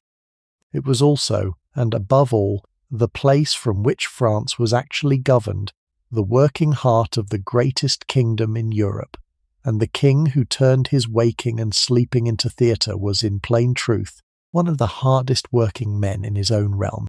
Behind public splendour lay the councils, the quiet rooms where the king sat down with a handful of trusted ministers, men chosen not for their noble blood but for their ability, and worked through the real and unglamorous business of ruling, the taxes and the armies and the roads and the laws and the endless correspondence of a state that reached from these rooms into every parish of France. He gave these hours of labour, faithfully, day after day, for more than half a century. He read, he listened, he questioned, he decided, and his famous habit when pressed for a quick answer was to say only that he would see, that he would think on it, giving nothing away, keeping every thread of power gathered into his own careful hands. He had told his court, when he first took the government upon himself, that he meant to be his own first minister, and he had meant it, and he held to it for the rest of his life. So when you picture the king, do not picture only the figure on the silver throne or the dancer in the ballet. Picture also a tired man at a desk by candlelight, working late over the papers of his kingdom, because that, as much as any fountain or any gallery, was the true work of the reign, and the splendour all around us was raised, in the end, upon the foundation of that long, patient, unending labour. And let me speak honestly, as a good guide must, of what lay beyond these gates, because Versailles was the dazzling centre of something far larger and far harder, and the light at the centre was paid for at the edges. The king's deepest ambition, the engine of his whole reign, was a thing the French called gloire, glory, the greatness and the renown of France and of the king who embodied her, and gloire was pursued, more than anywhere, on the field of war. For much of his long reign the king's armies were on the march somewhere in Europe, and France grew under him to be the most powerful state on the continent. Her borders pushed outward, her fortresses, designed by the king's brilliant military engineer Vauban, ringing the kingdom in a belt of stars. The court followed these wars with passion, for the young nobles won their gloire and their advancement in them, and news of a victory would set the whole palace ablaze with celebration, fireworks over the gardens, a grand service of thanksgiving in the chapel. But war is never paid for only by kings, and the cost of all this greatness fell, as it always does, most heavily upon those least able to bear it, upon the ordinary people of France, the peasants in their villages who paid the taxes that built the fortresses and fed the armies and gilded the galleries, who sent their sons to the wars and bore the hard years of bad harvest and high prices with little help and less mercy. The splendour we have walked through tonight was real, and it was beautiful, and it was also, we must not forget, raised upon the patient labour and the heavy taxes and the quiet suffering of millions of people who would never in their lives so much as glimpse the gates of Versailles. A guide who showed you only the gold would not be telling you that the sun shone very brightly at the centre. It was a long, cold way to the edge of the light. Let me lift us back into gentler things, though, before the night closes in, and tell you how the turning year felt inside these walls, because Versailles wore the seasons like a vast house wears them, and each had its own character. In the high heat of summer the court spilled outdoors, into the gardens and along the canal, the fountains playing in the long golden evenings. The orange trees wheeled out into the parterres to fill the air with their scent, the green rooms alive with music and idleness, the grand festivals lit by torch and firework against the warm night sky. In autumn came the hunting, the king and his court riding out through the turning forest in the cool bright mornings, the leaves coming down across the avenues, the gardens growing quieter and more golden and more melancholy by the day. Winter was the hard season, when the state rooms could not be warmed, and the wind found every gap and the water froze in the glasses, and the court drew close around what fires there were, and the gardens lay bare and grey, and the fountains were stilled and lagged against the frost, and the long dark evenings were given over to cards and music, and the warm crowded life of the indoor rooms. And then spring would come back, slowly, to the woods and the parterres. The trees would be set out again. The fountains would be coaxed back to life. The whole vast machine of pleasure would crank itself once more into motion, and the endless round would begin again. Year after year, season into season, the court lived this turning rhythm, the same festivals, the same hunts, the same long winters, the same returning springs, the years wheeling past like the planets on Lebrun's painted ceilings, always moving, always returning, around the one fixed point at the centre, who never seemed to change at all. Let me say a word now about what all of this cost, because the question hangs over every gilded surface, and an honest guide must face it. The truth is that no one has ever been able to say with certainty what Versailles cost, partly because the spending ran across so many decades and so many accounts, and partly, it is said, because the king himself, late in life, ordered some of the records of the expense to be burned, as though even he did not wish posterity to be able to add up the whole staggering total. What we know is that it consumed a share of the kingdom's wealth that sober and careful men, his own minister Colbert among them, thought close to ruinous, that the building and the gardens and the waterworks and the festivals and the furnishing devoured rivers of gold year upon year for the better part of a lifetime. And the deep question, the one that has been argued ever since, is whether it was worth it. Was this the magnificent folly of a vain man, a fortune poured into stone and water and mirror, while millions of his subjects went hungry, or was it something more, a deliberate and in its way successful act of statecraft, a glory that bound the nobility, awed the world, made France the envy and the model of every court in Europe, and gave the age a beauty that 3 centuries later still draws the whole of Europe to its gates? The honest answer is that it was both at once, magnificent and wasteful, an act of vision and an act of vanity, a wonder of the world built upon the backs of the poor, and that the same fortune which raised the gallery we stood in tonight might have fed a great many of the hungry, and that both of those things are true, and that we who walk here in wonder must hold them both, the beauty and the cost, in the same uneasy hand. I do not think there is a tidy answer. I think there is only the gallery and the ledger and the long argument between them that will never quite be settled. Let me lighten our hearts again, though, before the night closes, with the memory of a single extraordinary night this place once saw, so that you may feel, just once, what it was to be here when Versailles set out to dazzle. Picture an evening in the early exuberant years of the reign, before half of what we have walked through had even been built, when the young king threw open his gardens for a festival that would be remembered for generations. For days the court lived out of doors in an enchantment. There were processions of knights in gilded armour and plumes, the king himself among them, riding out as the hero of an old romance. There were banquets laid in the open air, served by figures costumed as the seasons and the hours, tables groaning under a wealth of food brought out under the trees and the torchlight. There were comedies and ballets performed on stages built among the groves, the new works of Molière given their first life by candlelight with the hedges for their walls. And on the final night, the whole thing was brought to its close with fireworks.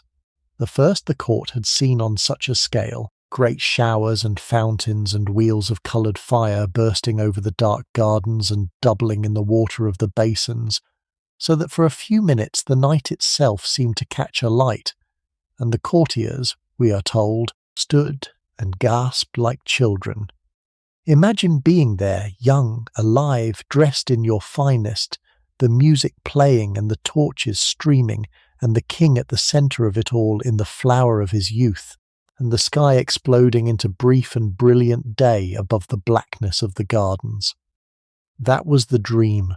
Versailles was built to make real, the dream of a night so beautiful that one might believe for the length of it, that the world could be ordered into pure delight. It never lasted. The torches burned down. The fireworks faded into smoke and falling sparks and then into dark.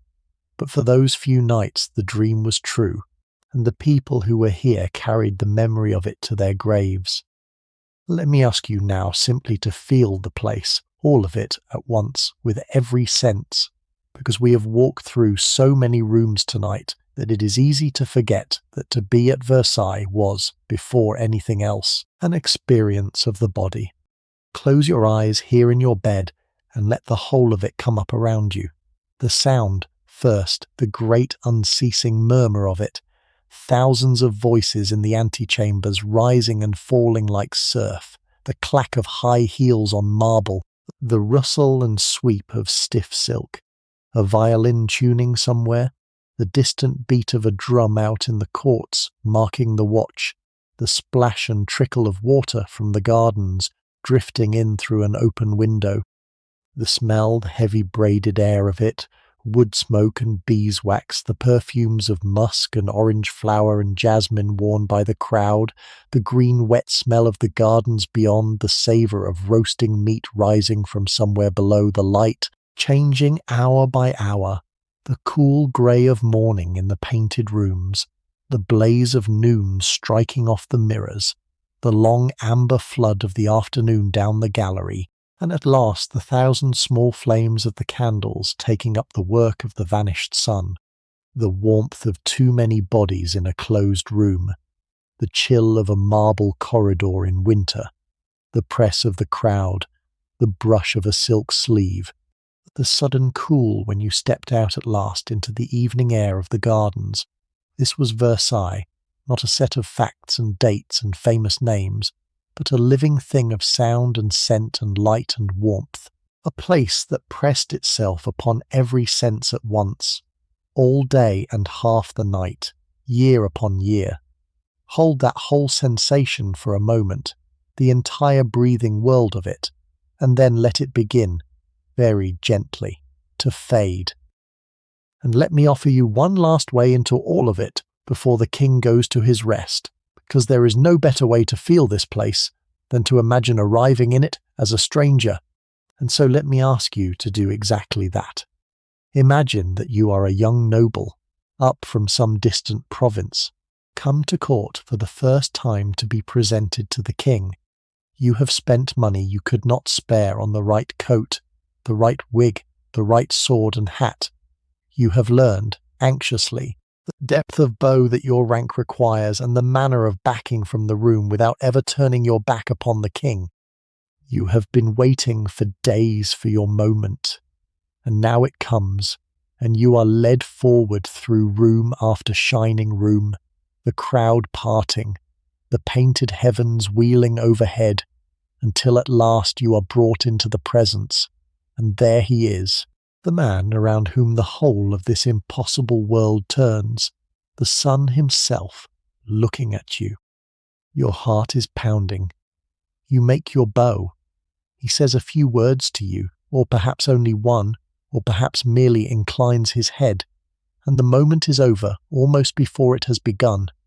and you are backing carefully from the room, your face burning, your mind racing, knowing that you will tell the story of these few seconds for the rest of your life. That was the experience this entire palace existed to produce, multiplied across a lifetime and across thousands of souls, the moment when an ordinary mortal stood for an instant in the full light of the sun and was, however briefly, noticed.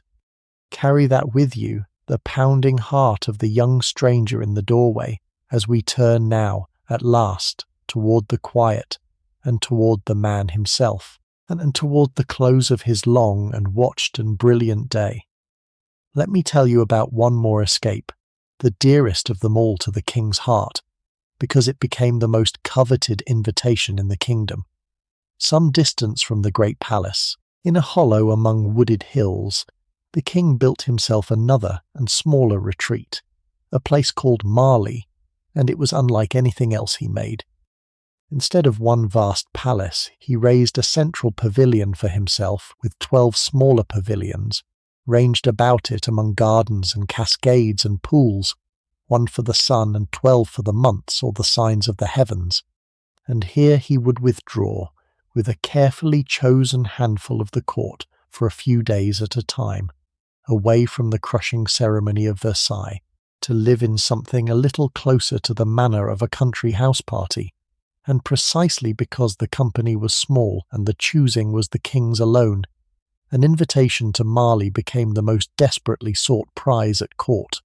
Courtiers would position themselves where the king must pass and murmur, just loud enough, the 2 words that carried all their hope, "Sire, Marley," asking, without quite asking, to be among the chosen few.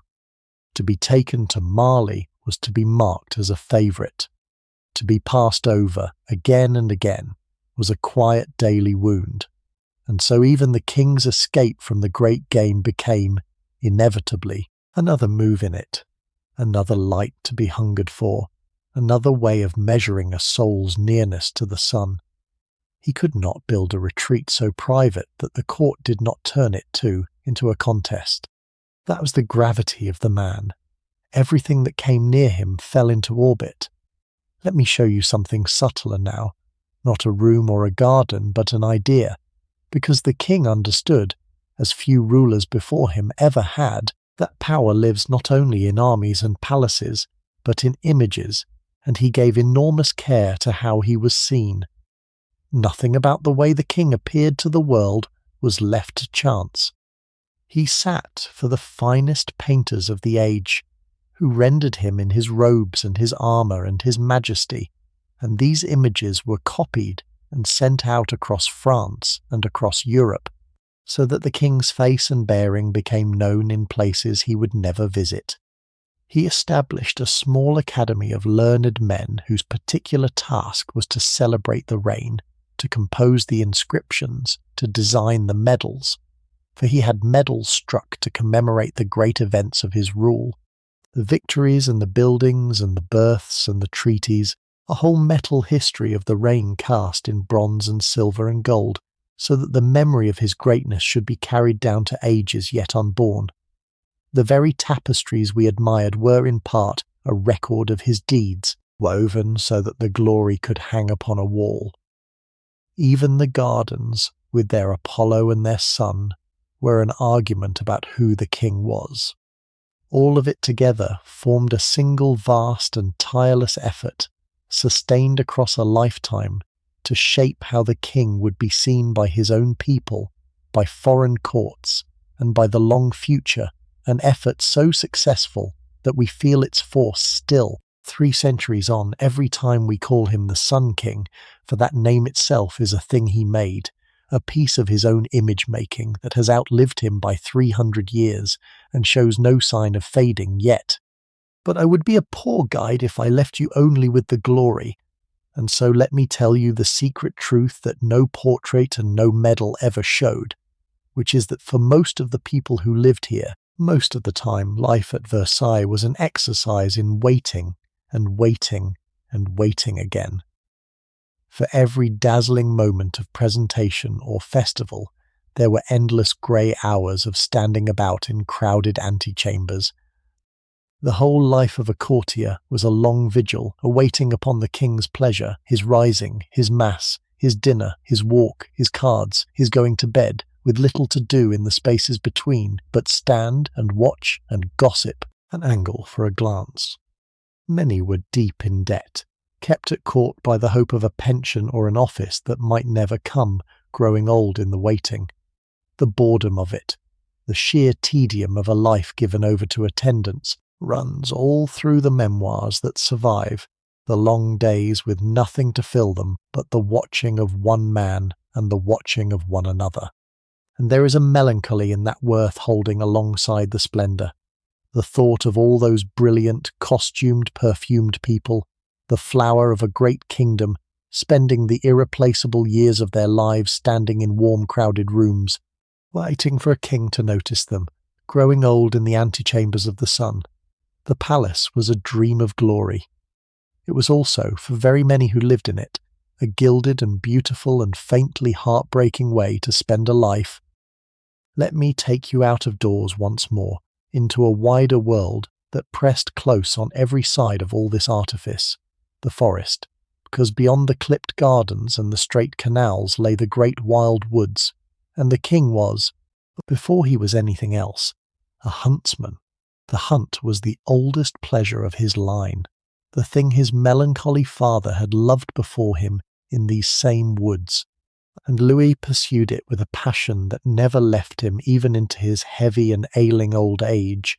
when he could no longer ride and followed the chase in a light carriage instead, unwilling to give it up. Picture the court riding out in the cool of an autumn morning, the king at its head, the horns sounding, the hounds streaming ahead in full cry, the riders in their hunting greens pouring down the forest rides after the deer, the whole brilliant company loosed for a few hours from the marble and the ceremony into the older, simpler joy of the chase. The forest was managed and stocked and tended for exactly this,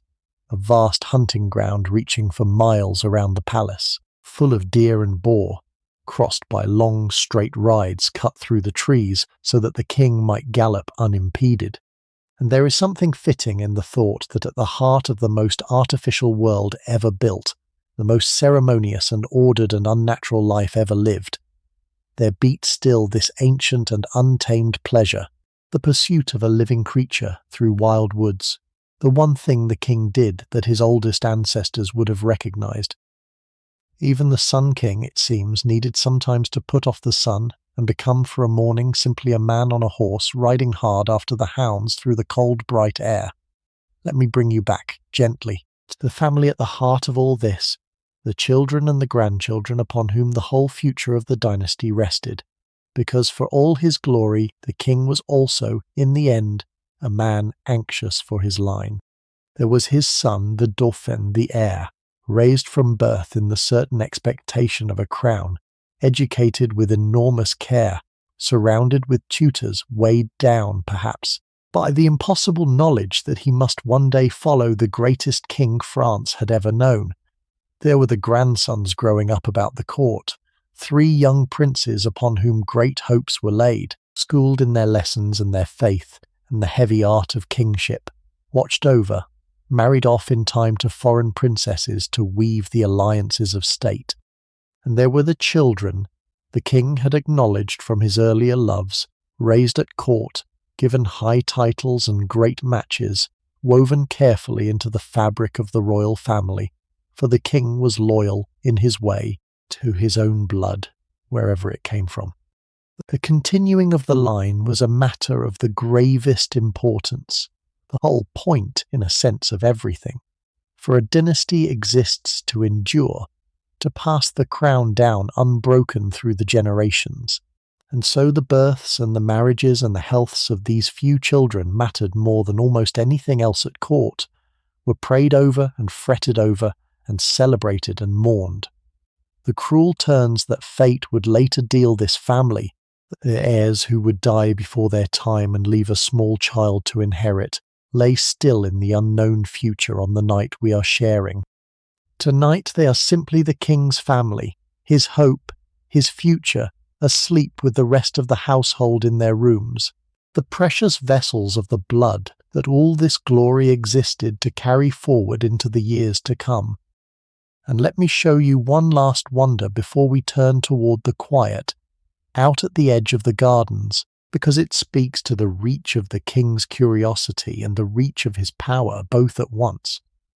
I have mentioned the menagerie, the graceful pavilion, where the king kept his collection of living creatures, but let me bring it before your eyes more fully,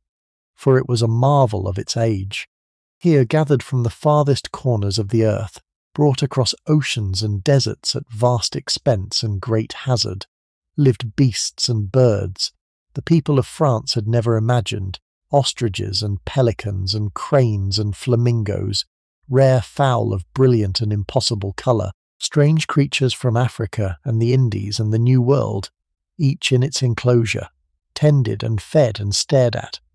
Scholars came to study them, for this was an age waking up to the wonders of the wider earth, and the king's menagerie was a place of real learning as well as of display. But it was above all a statement, like everything here, the same statement the whole palace made in its every stone, that the reach of the Sun King extended to the very ends of the earth, that even the strange beasts of distant lands could be summoned across the earth to live out their lives in a French garden for the king's pleasure and wonder. There is something poignant in it now. Those exiled creatures from the warm, far places of the earth, living out their days in the cool gardens of a northern king, brought so far from home to serve as ornaments to a glory they could not comprehend. But to the court they were a delight and a marvel, one more impossible thing made possible by the king's will, one more proof that there was nothing under the sun, however rare or distant or wild, that could not be drawn at last into the orbit of Versailles. Let me help you feel something that no painting of Versailles can show. which is that these quiet-seeming rooms were in truth the beating nerve centre of a vast kingdom, and that news and power flowed through them without cease. All day and into the night, couriers came and went along the great roads, riding in mud-spattered and weary from the frontiers and the provinces and the distant armies, bearing dispatches that would be carried up to the king and his ministers, news of a battle won or lost, of a harvest failed, of an envoy's words in a foreign capital, of a death or a birth in a royal house across Europe. From these rooms went out, in return,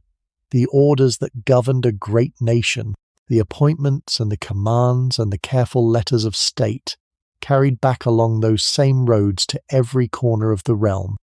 Versailles looked like a palace of pleasure, all mirrors and fountains and ceremony, and it was also, at the very same time, a government, and administration, the place where the threads of an entire kingdom were gathered into a single hand.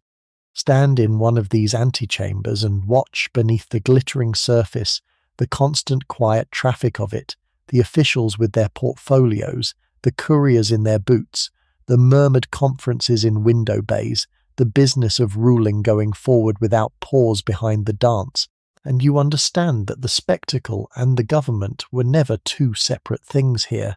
They were one. The ceremony was the government, the glory was the power, and the man asleep tonight at the centre of it held both in his single person, the son who was also the state. Let me speak, too, of a thing that filled these rooms as surely as the candlelight, and that has left almost no trace for us to see, the talk. For this was, above all, a court of conversation, and the art of speaking well, wittily, gracefully, with exactly the right turn of phrase and the right lightness of touch, was prized here as highly as skill with a sword or a seat in the king's councils. The French of this age believed, and taught the world to believe, that conversation could be a fine art, that to talk well was a true accomplishment, and the rooms of Versailles and the salons that grew up around the court rang with it, with wit and repartee, and the careful, glittering, dangerous play of words. Reputations were made on a single brilliant remark, and broken on a single clumsy one.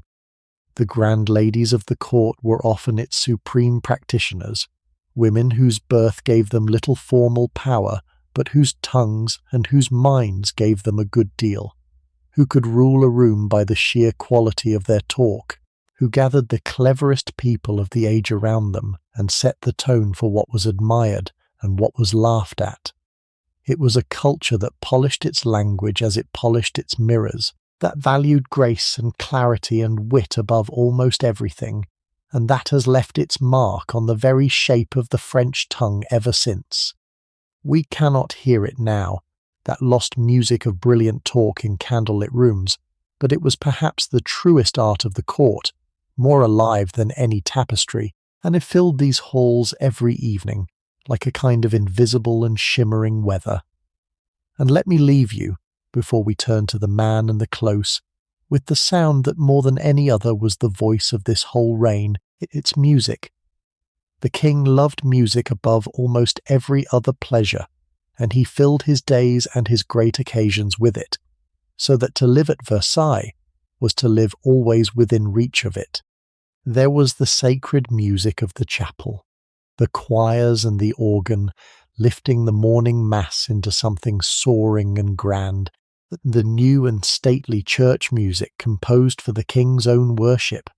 There was the music of the theatre, and the ballet and the opera, the works of his favourite composer, that gave the age its characteristic sound, measured and golden and full of a kind of grave sweetness. There were the king's own bands of musicians, the violins that played for his dining and his dancing, the trumpets and drums that marked his ceremonies, the soft music that drifted through the apartments on the evenings of the apartments. Music marked the hours and the seasons and the great events. Music carried the king to his worship and to his pleasures. Music wove itself through the whole fabric of the days. And of all the things that are gone from Versailles, All the silver melted and the courtiers turned to dust and the candles long since burned away. The music is perhaps the one we can still come nearest to, for it was written down and it survives.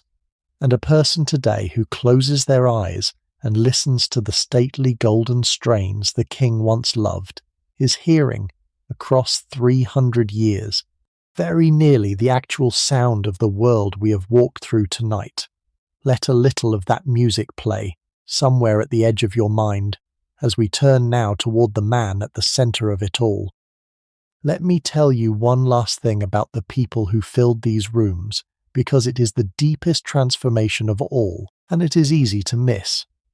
The high nobles bowing and scraping and competing for the right to hold a candle had not always been such creatures. Only a generation or two before, their fathers and grandfathers had been something altogether more dangerous, a caste of warriors, proud and armed, and half wild, who held their own lands by the sword, kept their own armed followings, fought their own private feuds, and rose in arms against their kings when it suited them, as they had risen against this very king in the troubles of his childhood. They were men whose whole identity was bound up in honour, and the sword quick to take offence and quicker to draw, and the duel, the private fight to the death over a point of honour, had carried off the flower of the French nobility in shocking numbers, a slow bleeding of the warrior class by its own hand. And the king set himself, with great determination, to tame all of that, to draw the teeth of this dangerous caste. He moved hard against the duel, forbidding it, punishing it, slowly turning the spilling of noble blood over honour from a glory into a crime. And by gathering the nobility here, into this gilded world where the only weapons that counted were wit and favour and precedence, he completed the transformation, turning the warriors into courtiers, the men who had once commanded armies into men who competed for stools, channeling all that fierce, proud, dangerous energy away from the battlefield and the feud and into the harmless, endless, absorbing game of the court. It was one of the quiet masterstrokes of the reign, perhaps the deepest thing Versailles ever accomplished, this slow alchemy by which a king turned the most dangerous men in his kingdom into the most decorative, and bought himself, and France, a peace from the old noble violence that the sword alone had never been able to win. The lions had been brought indoors and taught to dance. Let me turn us towards something graver now, before we come to the man himself, because beneath all the glory and the pleasure there ran always in this age a deep awareness of mortality and of God, and the court lived closer to that shadow than its brilliance might suggest. For all its worldliness, this was a profoundly religious century, and death was never far from the mind.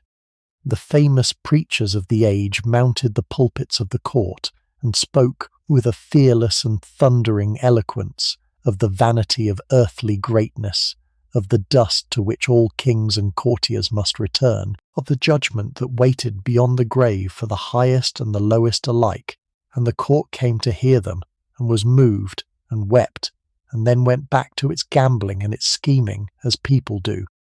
Death visited the palace often, for the medicine of the time could do little, and the court knew the sudden empty place, the draped apartment, the funeral cortege, the quick reshuffling of offices and hopes around a fresh grave, and the king himself, as the years drew on, and the deep loves of his youth gave way to the sober influence of his last and secret marriage, turned more and more toward the care of his soul, toward his devotions and his confessor, and the long reckoning that he knew, as all men know, was coming for him too, son or no son. There is a sobering truth folded into the heart of all this magnificence, that every single person who danced in these galleries and schemed in these antechambers knew in the quiet of the night that they were mortal, that the glory was a passing thing, that the same dark waited for the king on his silver throne, as for the scullion by the kitchen fire. They built as though forever, and they knew all the while that nothing here was forever, and perhaps that knowledge is part of what drove the building, the desperate human wish to leave something standing against the dark. Hold that gravity with you as we come at last to the man at the centre, for he knew it too better than any of them. Let me draw back, for a breath, from the palace itself and tell you what the whole age around it became, because the reign we have been walking through gave its name to one of the great golden seasons in the history of the human mind. The French look back on these years as their grand century, the age in which their language, their literature, their arts, their very manners reached a height that set the standard for all of Europe for generations to come. It was not only the playwrights and the composers we have already met in the theatre, it was a whole flowering. There were poets who turned old fables into verse so perfect that French children have learned them by heart ever since. There were writers of letters who, simply by writing to their daughters and their friends, left behind a portrait of the age so vivid and so alive that we read it still. There were moralists who watched the court with a cold, clear eye, and distilled what they saw into sharp, brief sentences about human vanity and self-love that have never been bettered. There were the great churchmen whose sermons were themselves masterpieces, and the philosophers and the scientists the king's academies had gathered. French became the language of courts and diplomacy across the continent, the tongue that every educated European was expected to know, and it held that place for 2 centuries and more. And Versailles stood at the centre of it all, not the cause of every part of it, for genius springs up where it will, but the supreme patron and the gathering point and the dazzling stage, the place toward which all this brilliance turned, and from which its fashions and its standards flowed outward to the world. When we call this the age of the Sun King, then we are naming far more than one man or one palace.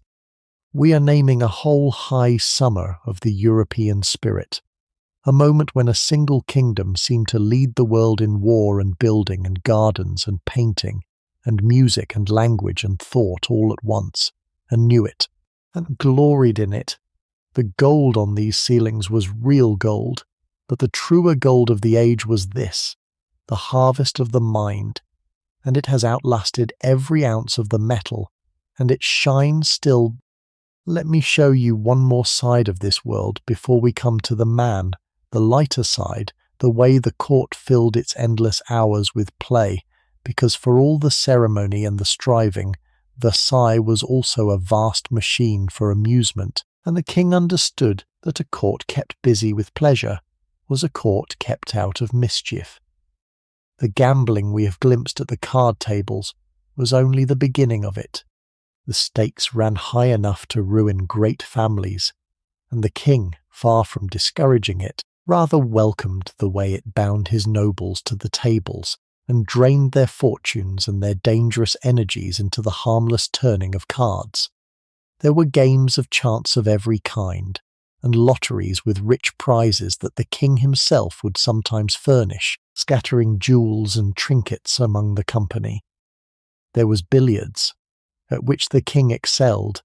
and at which a wise courtier took care to play just well enough to make a game of it, and never so well as to win. There was dancing, the formal stately dancing at which this court was the acknowledged master of Europe, every step and figure prescribed and practised, a kind of moving ceremony in its own right.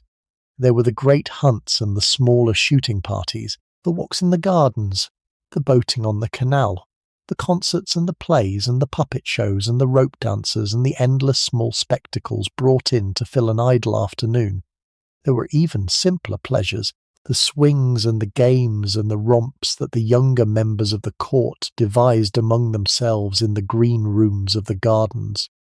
The whole point, beneath the glitter, was that a courtier should never be at a loss for something to do, should never have an empty, restless hour in which to grow discontented or to dream of his lost independence, but should be carried along instead on a gentle, unending current of diversion, from the rising to the going to bed, his days full, his energies spent, his mind agreeably occupied with the next game and the next pleasure and the next small turn of fortune at the tables. It was the most beautiful cage ever built, and one of the things that made it so beautiful and so hard to wish to leave was that there was always something amusing to do inside it. Let me put before you plainly the great idea that lay beneath all of it, the foundation stone under every other stone, because without it none of what we have seen makes sense. The king believed, and the age very largely believed with him, that he ruled by the direct will of God, that a king was not merely the most powerful man in his kingdom, but God's own chosen lieutenant upon the earth, set above other men by the Almighty himself, and answerable in the end to God alone. The most eloquent churchman of the court preached this doctrine in its fullest and most majestic form, teaching that the person of the king was sacred, that to serve him was a kind of sacred duty, that the order of the state mirrored the order of heaven with the king in the place that God held in the cosmos. This is why the sun was so apt an emblem, and so much more than a flattery,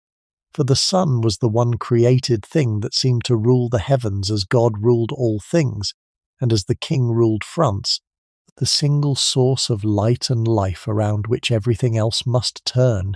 It is why the court could kneel at Mass and worship God and the king almost in the same gesture without feeling the least contradiction, for the one flowed from the other.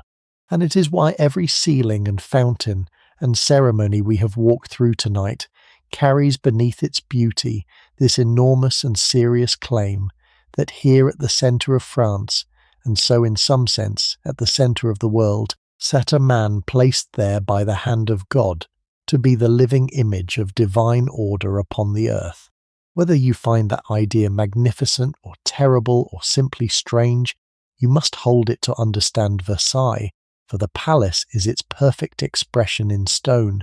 a vast and gorgeous argument that the man at its heart was something more than a man, the chosen vessel of a sacred order,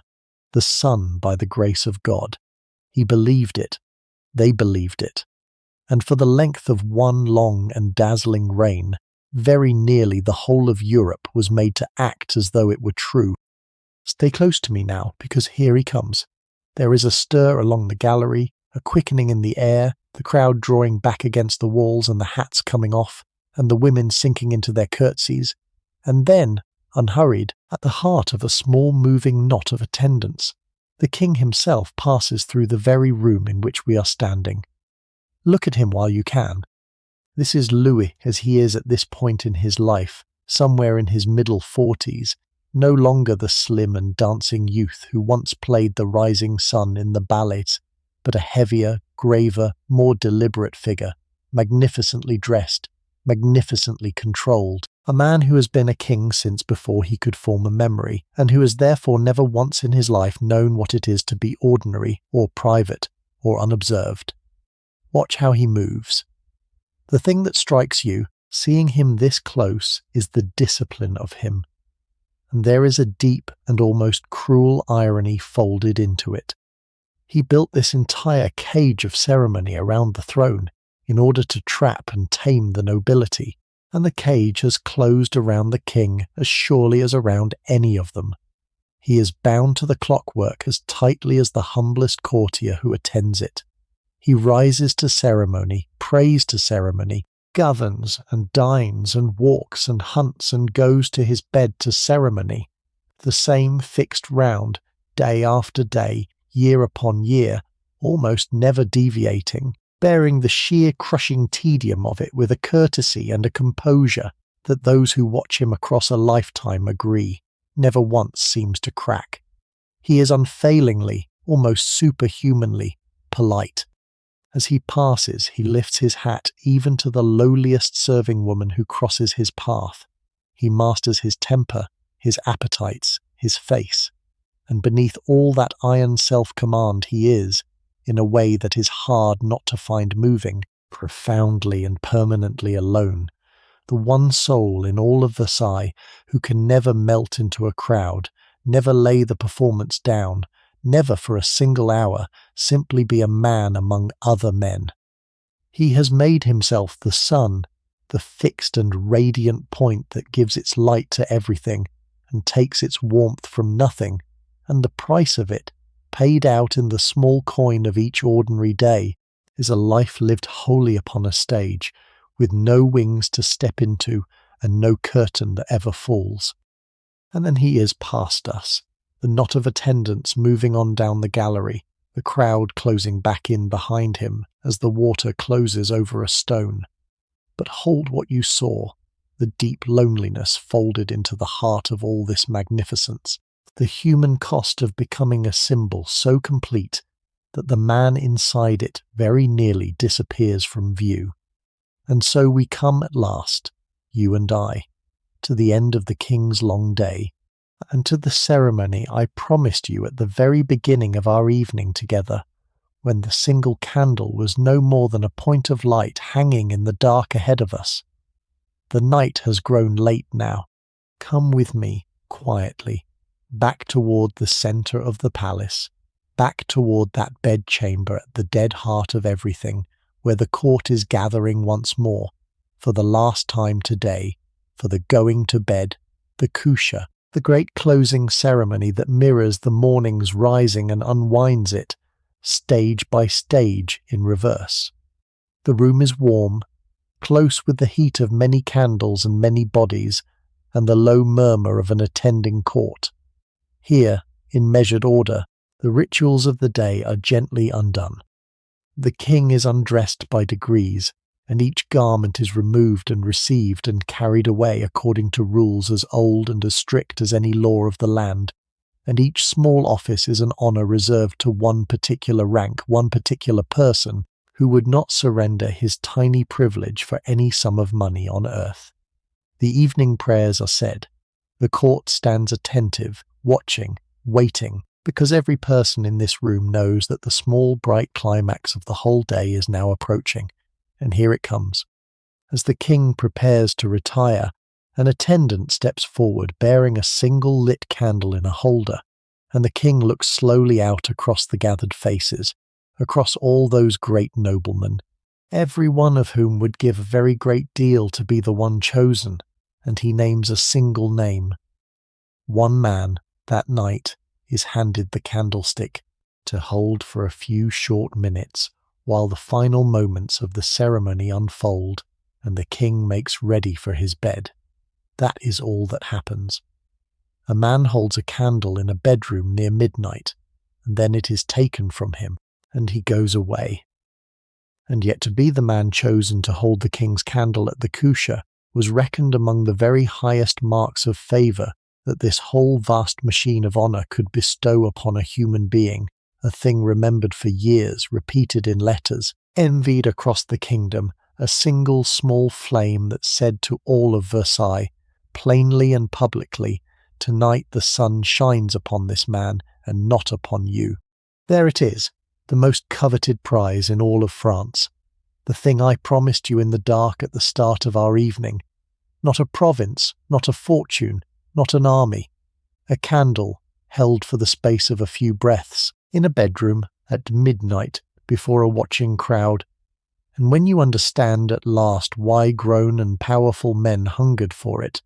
lay awake desiring it, schemed for years to be the one chosen, then you understand the whole strange and brilliant and faintly sorrowful machine that we have walked through together tonight,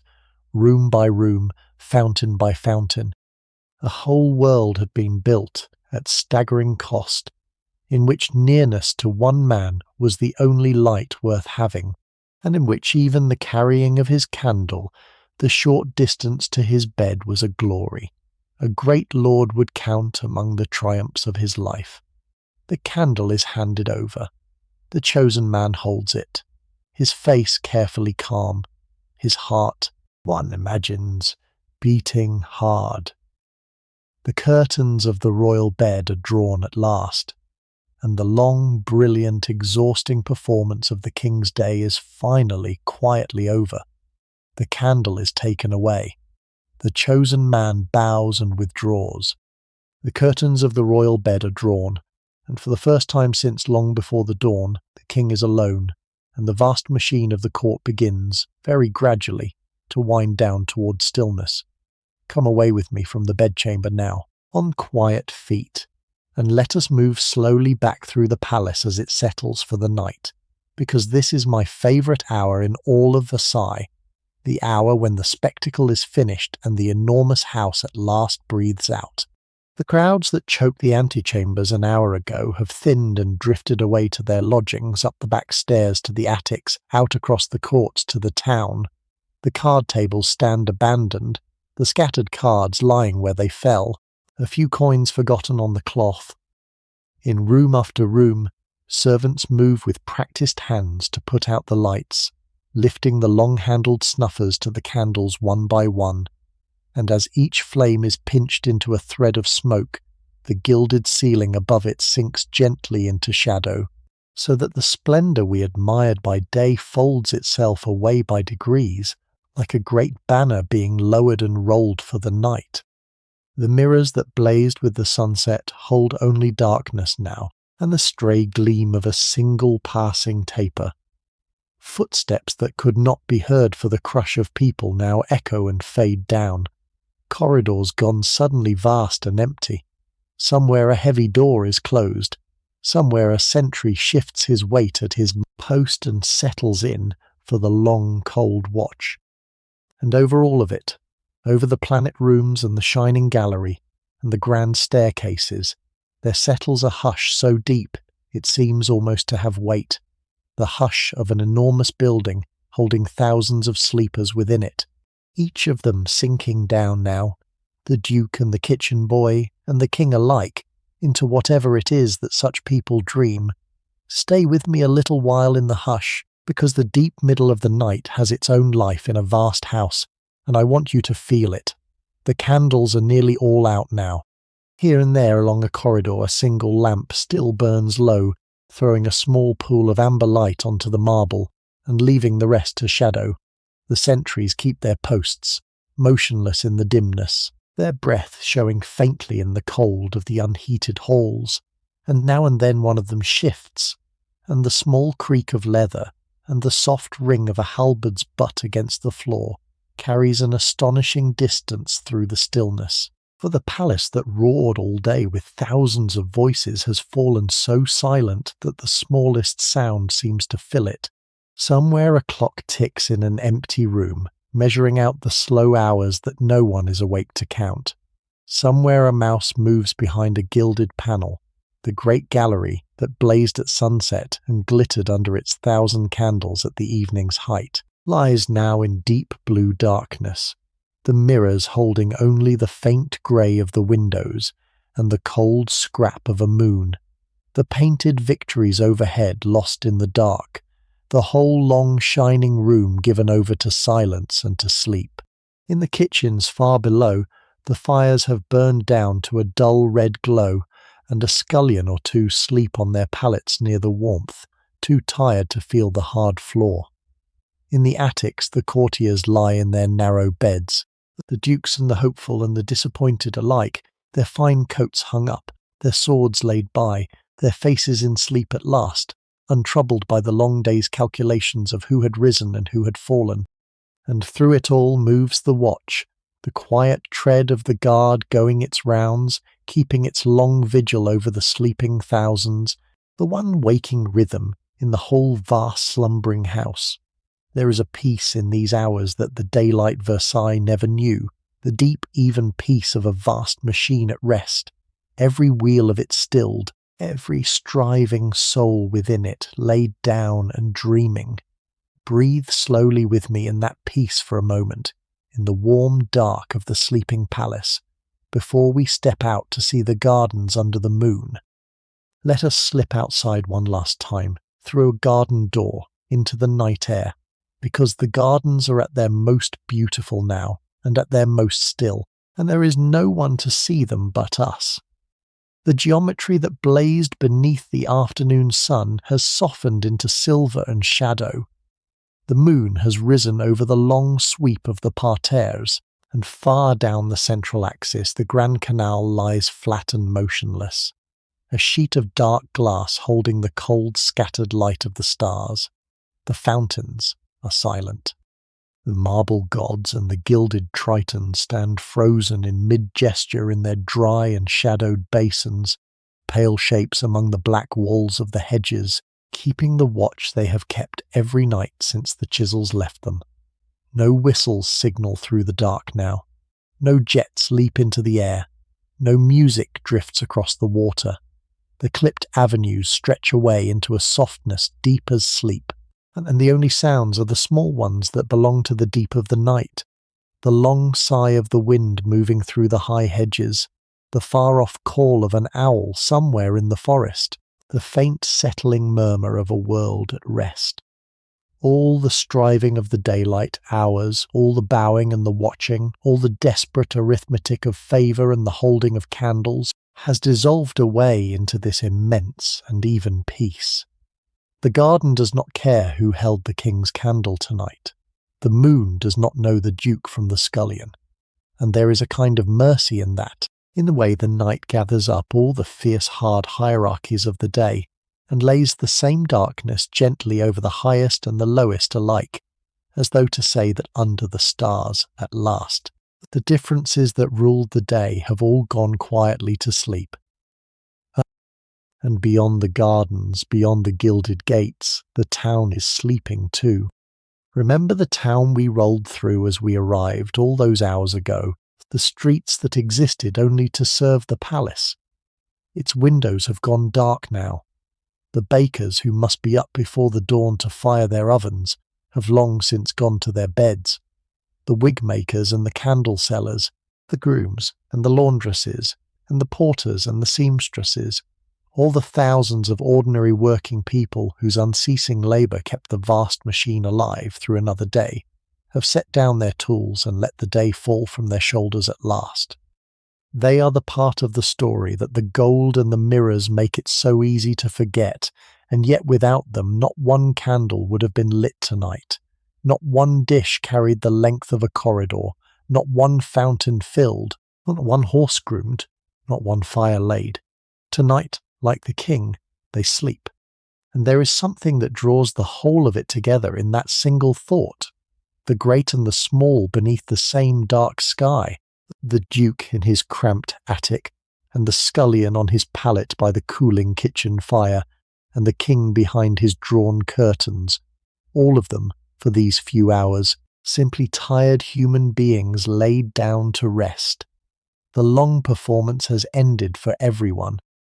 The whole vast apparatus of glory, from the man at its blazing centre to the least servant at its furthest edge, has surrendered itself to the oldest and gentlest and most democratic fact there is, that all of us, whoever we are and however high we climb, must in the end lie down and close our eyes and sleep. Now let your mind float free of that sleeping town for a little while, and up and out across the years, because there is one last thing I want to show you, and it can only be seen from a great height of time. The evening we have spent together unfolded at the very summit of a long, long reign, in years when it must have seemed to every living soul that Versailles and its king would stand at the unmoving centre of the world forever.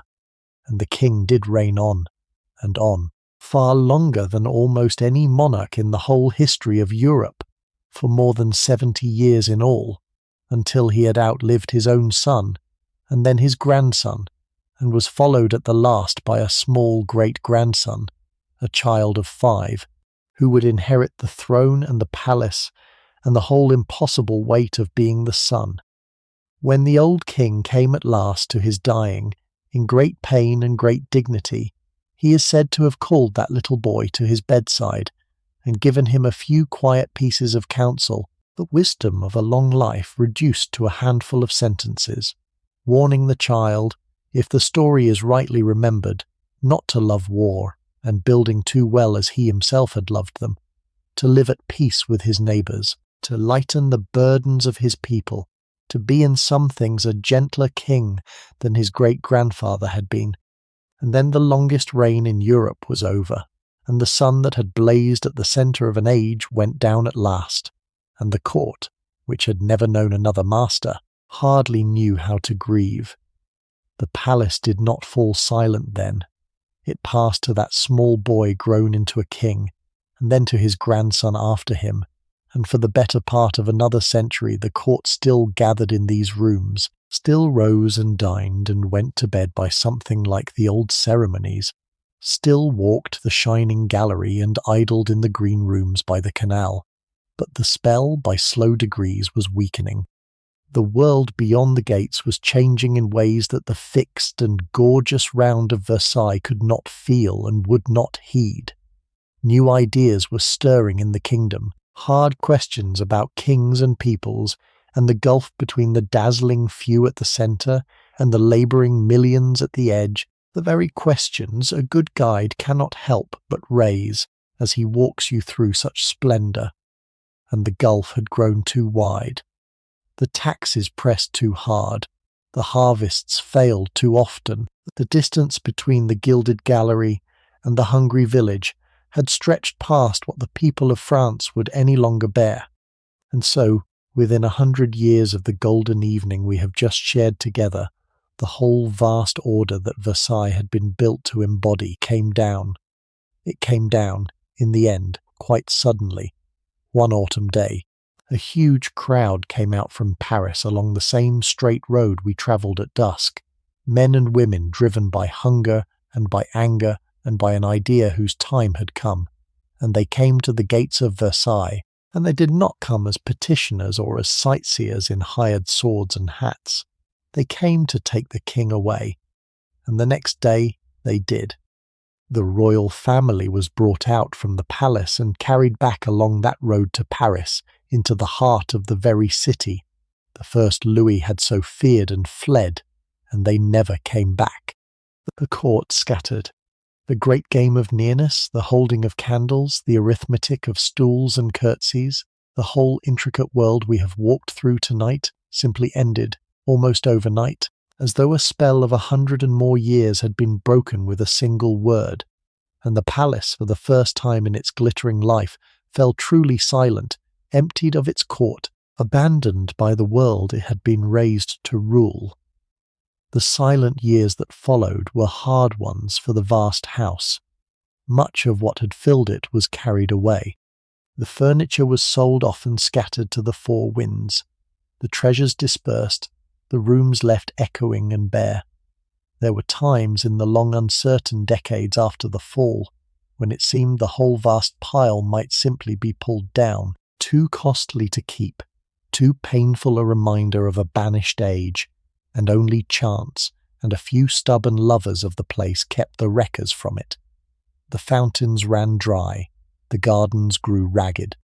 The gilding tarnished in the empty galleries, and the wind, which had always found its way through these windows, now sang through rooms where no fire was ever lit, and no candle ever snuffed, and no king ever slept.